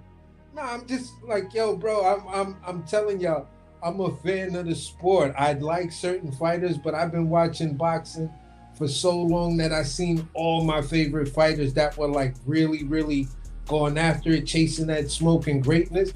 I done seen all of them lose. So I'm just asking the question, bro. I'm just pointing out the facts that, listen, it can't be clout chase when the sanctioning body approved it. Once you sign onto that contract or y'all start to get those negotiations, the sanctioning part of it was done prior to that. That was done prior to that. Normally, that part goes after the fact. Listen, we got this fight on the table. We're We're looking at it. Let's sit down and talk. Do you accept? Yes, no, yeah, okay. We're gonna make the fight. Now we're gonna send all this paperwork to the sanctioning body. These niggas went out their way and made a specific offer and a request to the sanctioning body. That tells you it's not a cap. When you go out and do that, that's why people, I'm like, listen, this is why nobody wants to talk about it, because it's the gravity of what O'Shaquie did. When you go out there and you petition the sanctioning body, you're writing a letter of appeal to the sanctioning body to say, listen, this is a special circumstance. I'm asking you to appeal your decision and reinstate Shakur Stevenson so I can fight him for his championship belt. I will forfeit a portion of my earnings to pay the sanctioning fee that he is remiss on. If I was gonna put it in legal language, O'Shaquie team did shit like that, bro. And y'all gonna try to say that's anything but gangster. When Shakur went and everybody was talking about the dev thing, and he was like, well, what's Shakur supposed to do? He went to the WBC and made the WBC make him his mandatory. That's what you're supposed to do. Okay, so Shakur was coming up from 130 pounds to challenge the 135-pound champion. That's the way that shit worked. He was at 130 pounds. He couldn't find a fight. He challenged the 130-pound champion. O'Shaquie is champion at 130 pounds. He was challenging the 135-pound champion. That's just the way that shit worked. You should forgot, but you forgot the Shakurian clause, man. It's like he can get the benefit of the doubt. He can talk without no action. See, but what really pounds the stake in the ground with that is that right after he do that, he follows it up by what Shakur's request was: fight my mans. He go ahead and fight your mans. So you can't even, like, it's nowhere around. Like, he got you. That's checkmate, bro. That's checkmate. You know what I'm saying? That's checkmate. Bro, it's just like, listen, it's not hating on someone when it's just this obvious. You're just calling out what you did and comparing that to what he's already done in his own past. So at the end of the day, I don't see that as clout chasing or anything like that. And then on top of it, he then says, okay, since you didn't like the way I was talking, after I did all of that legal stuff to reach out to to Suleiman and stuff like that, all right, you don't like I'm talking, so I'm gonna see how you like how I fight when I beat the shit out of your little partner over here. You know what I'm saying? So, son. Yeah, that's I gotta spank the son to get to the pops. I'm gonna do it. That was a noble gesture. I'm like, man, like, it ain't nowhere around. They ain't know who they were talking to, AC. They ain't really know, because it's like sometimes you just gotta let them talk, and then boom, and then they get, like you said with the frequent flyer thing, like, you know what I'm saying, like crickets. Yeah. You know, so it's just, you know, they ain't know who they was dealing with, man. You know, they just like regurgitating and waving the pom-poms, but that shit don't be making no goddamn sense. No, it don't. And then at the end of the day, I'm gonna just land right here real fast. It's, you believe the most ridiculous talking point, you know what I'm saying, just because you're looking for an answer to an obvious situation that makes you say, oh my God, my guy just ducked. So then someone comes out with something that just sounds remotely like it's common sense, or they put it in a way that sounds like it's common sense. And that's just creative wording. And you fell for the creative wording without never questioning the thing that you should have been questioning from the get.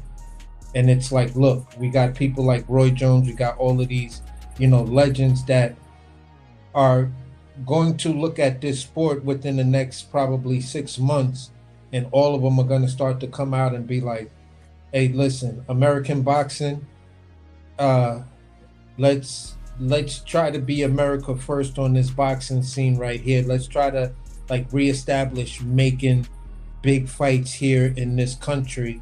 And right now, the only one that's like really, really leading that way is PBC, American Boxing Company, on American boxing on an American platform. You know what I'm saying? So that's the very definition of who's holding the standard of American boxing, and that's the PBC. So,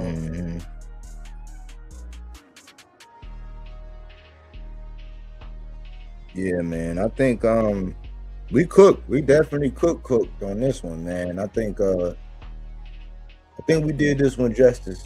Yeah. Even if we just woke up one person, because this is like Roy did an alarming wake-up call, because we are in the boxing matrix. And our favorite saying, I know this ain't steak, but it tastes so good. It's like that's it. I know it tastes good, but it's not steak, brother. Go ahead and unplug, man. Take the red pill. And once you take the red pill, we can move and say what we need to say and act accordingly and deal with what is going on. Stop taking the blue pill. Stop putting your head back down in the sand and act like the bullets ain't flying, because you can still get shot in your ass. You know what I'm saying? Get up. Know that we at war. Know that what's going on. Knowing that it's some people. This is how fratricide happen. There's some people on our squad that's moving funny. Let's go ahead and have some wall-to-wall counseling. If you got to take somebody back behind the woodshed and wear their ass out, no diddy, let's go ahead and do it. So we can, we can be like I'm used to on some army shit. Like, we can get this shit right, set the standard. Yeah, we're going to have a couple slips, a couple pitfalls. There's going to be a couple casualties. We already had a couple casualties over there with the Zuffa zombies. But let's start speaking to things the way they need to be spoken to. Yeah. That's why I land. But where you want to land at, AC? Man, I just want to land right here.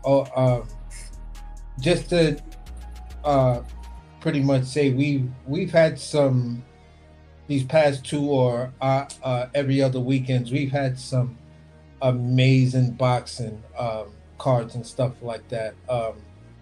At the end of the day, like I just said, we need to appreciate, the fact that we're getting these fights in the setting that we're getting them in through the sanctioning bodies, and that's where the meat and potatoes is. You're being sold something that's not even proven.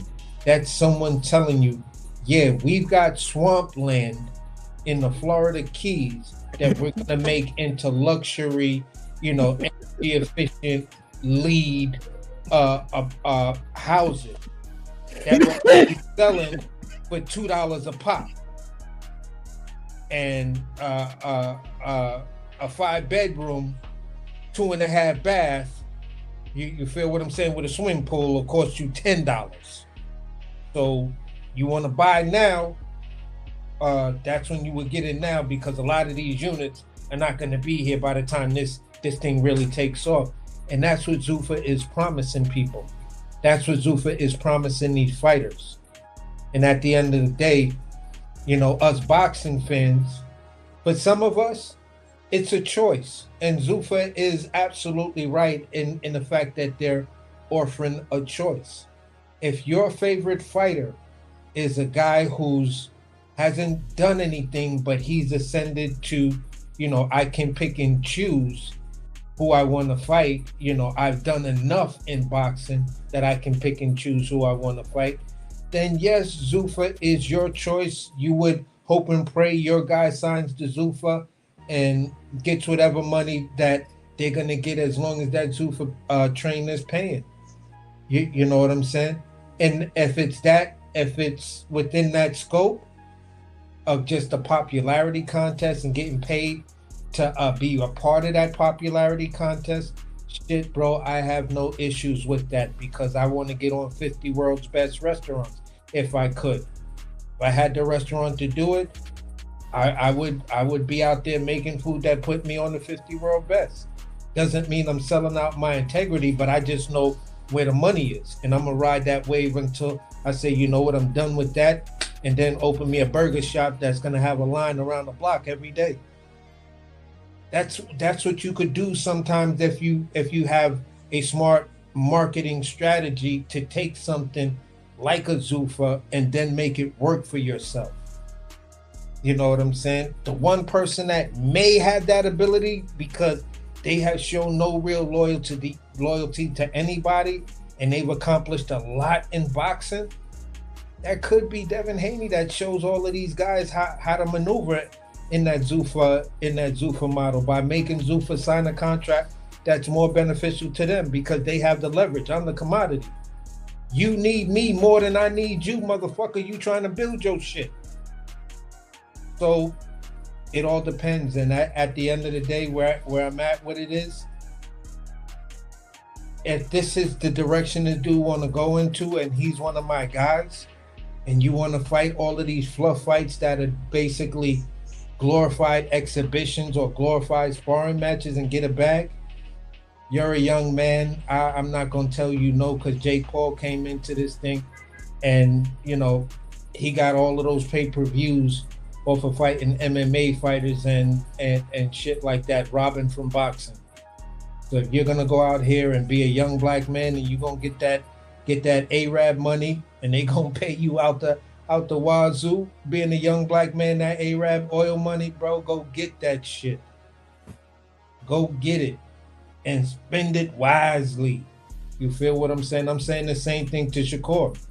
I'm saying the same thing to any one of you young fighters that feel you've already made it.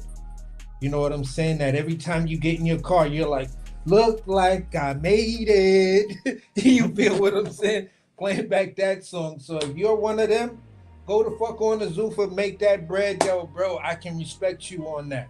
I know what you're doing. Finally, I'm caught up with you. Finally.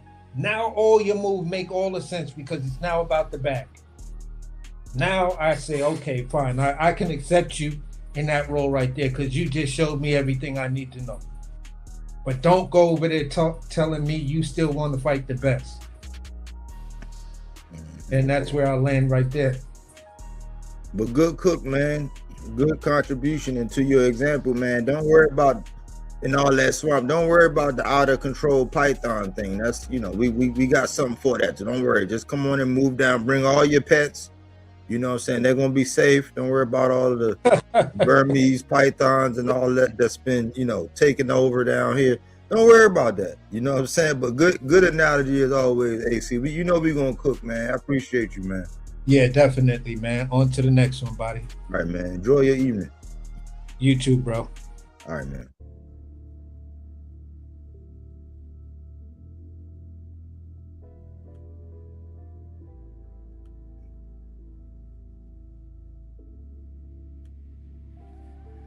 Well, another great one in the books, y'all. I want to say AC got a point, man. There is a place for some people in Zuffa. Like I think Berlanga. I think that the tail, like, because they went like Noah's Ark. They went in a tandem, by two. So it was Richardson and Berlanga. I think that was a right choice for Berlanga. I don't think it was the right choice for Hitchens. I think maybe El Rayo that might have been at the time and what he had going on, it might. So it was, maybe Bodywork. It was a good, good one. It wasn't right for Jal Batar to do it.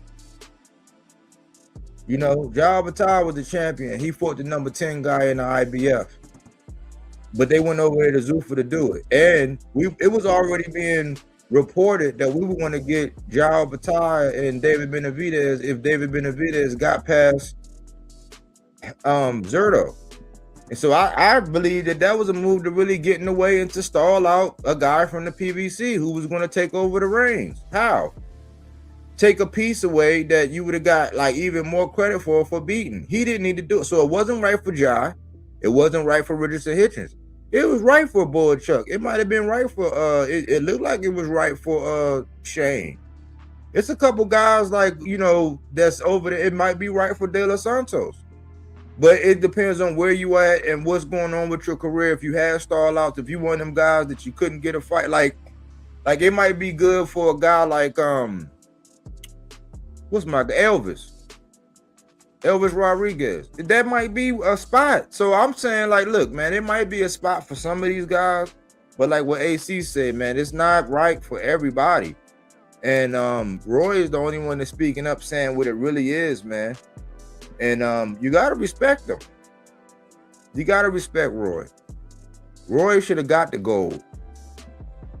He got straight robbed. It wasn't like him and Floyd, they got straight robbed.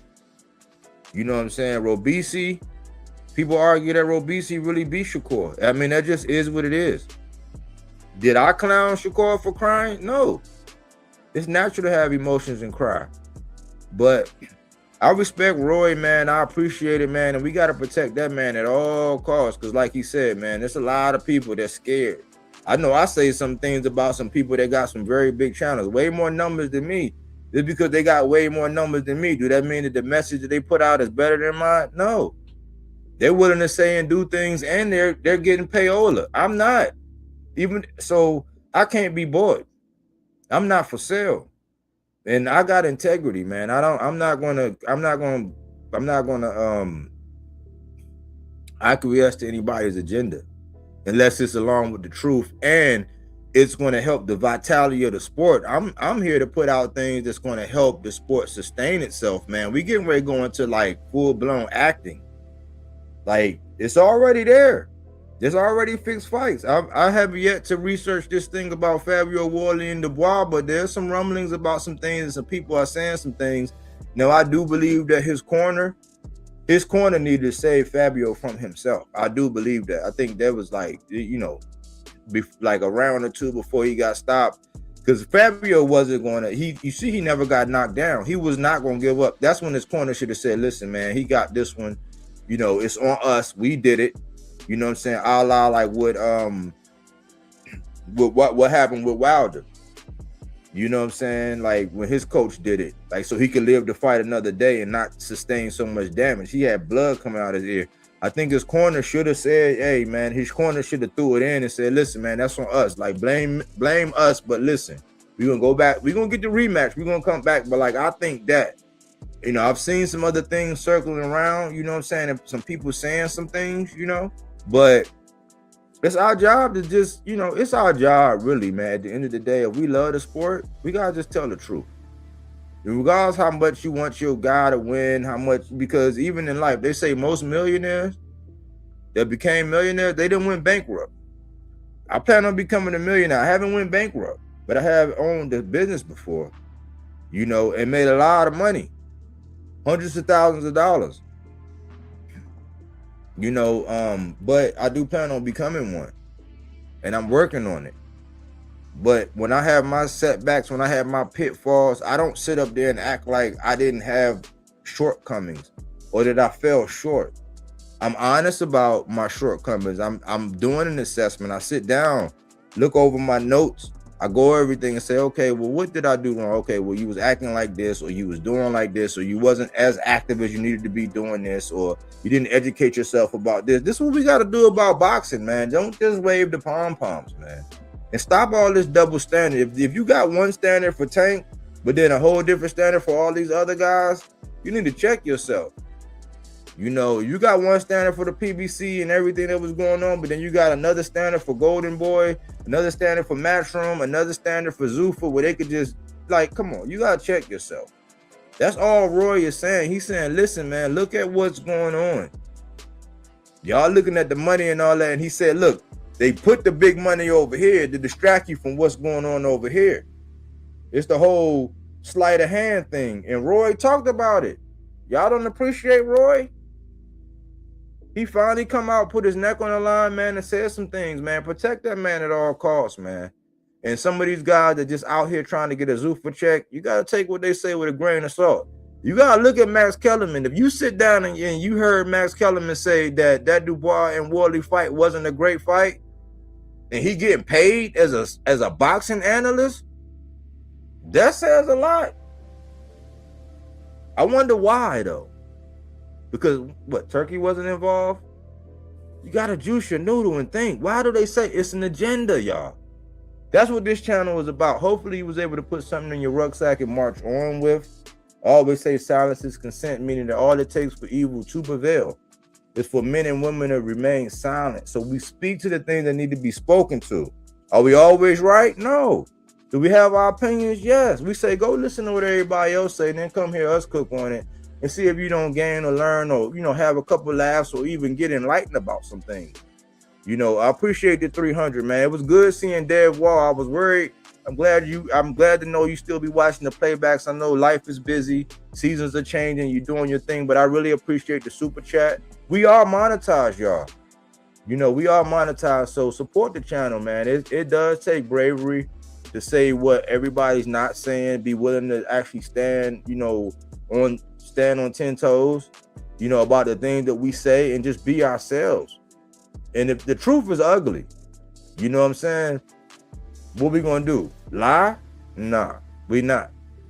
So I wanted to put something out there, about this and just kind of catch up on the state of boxing. And you ask yourself, man, are you happy with where boxing is going? Now, we are getting good fights. I say 80-20. But like where we're going, we getting ready to go WWE, WWF. And that's not gonna be good, man. It's not like the gladiator sport of yesteryear. Yes, they are more cognitive about CTE and getting hit in the head and being more defensively responsible. They're taking care of their bodies and things like that. Yeah, so it is progress in that sense. But like the gladiator sport, like the art of entertainment, like they want to fight. They want to get elite level pay without fighting elite level competition, or they want to have a standard for one fighter that they don't have for the other. Or this fighter got to do this, this, and that, and like. Whoever has the most voices, that's why I always say I be joking about that safety in numbers. It's safety in numbers so that you clouting, you like pretty much putting up a wall for your favorite fighter to take cover behind, while he moving all kind of funny. That's the safety. Who gonna speak that real? Who gonna be like Roy? Who gonna say something that need to be said when it's not the most popular thing to say it? Who gonna do that? Will it be you? Anyways, y'all know I could talk that boxing all day and all night. Thanks for choosing Bodywork Boxing. But we don't take things for face value. We do that body work. He didn't want to box. He wanted to actually prove that he could punch with you. He was like, what the fuck is this nigga, right? Oh, okay, you want to go to sleep. You tired. Welcome to Bodywork.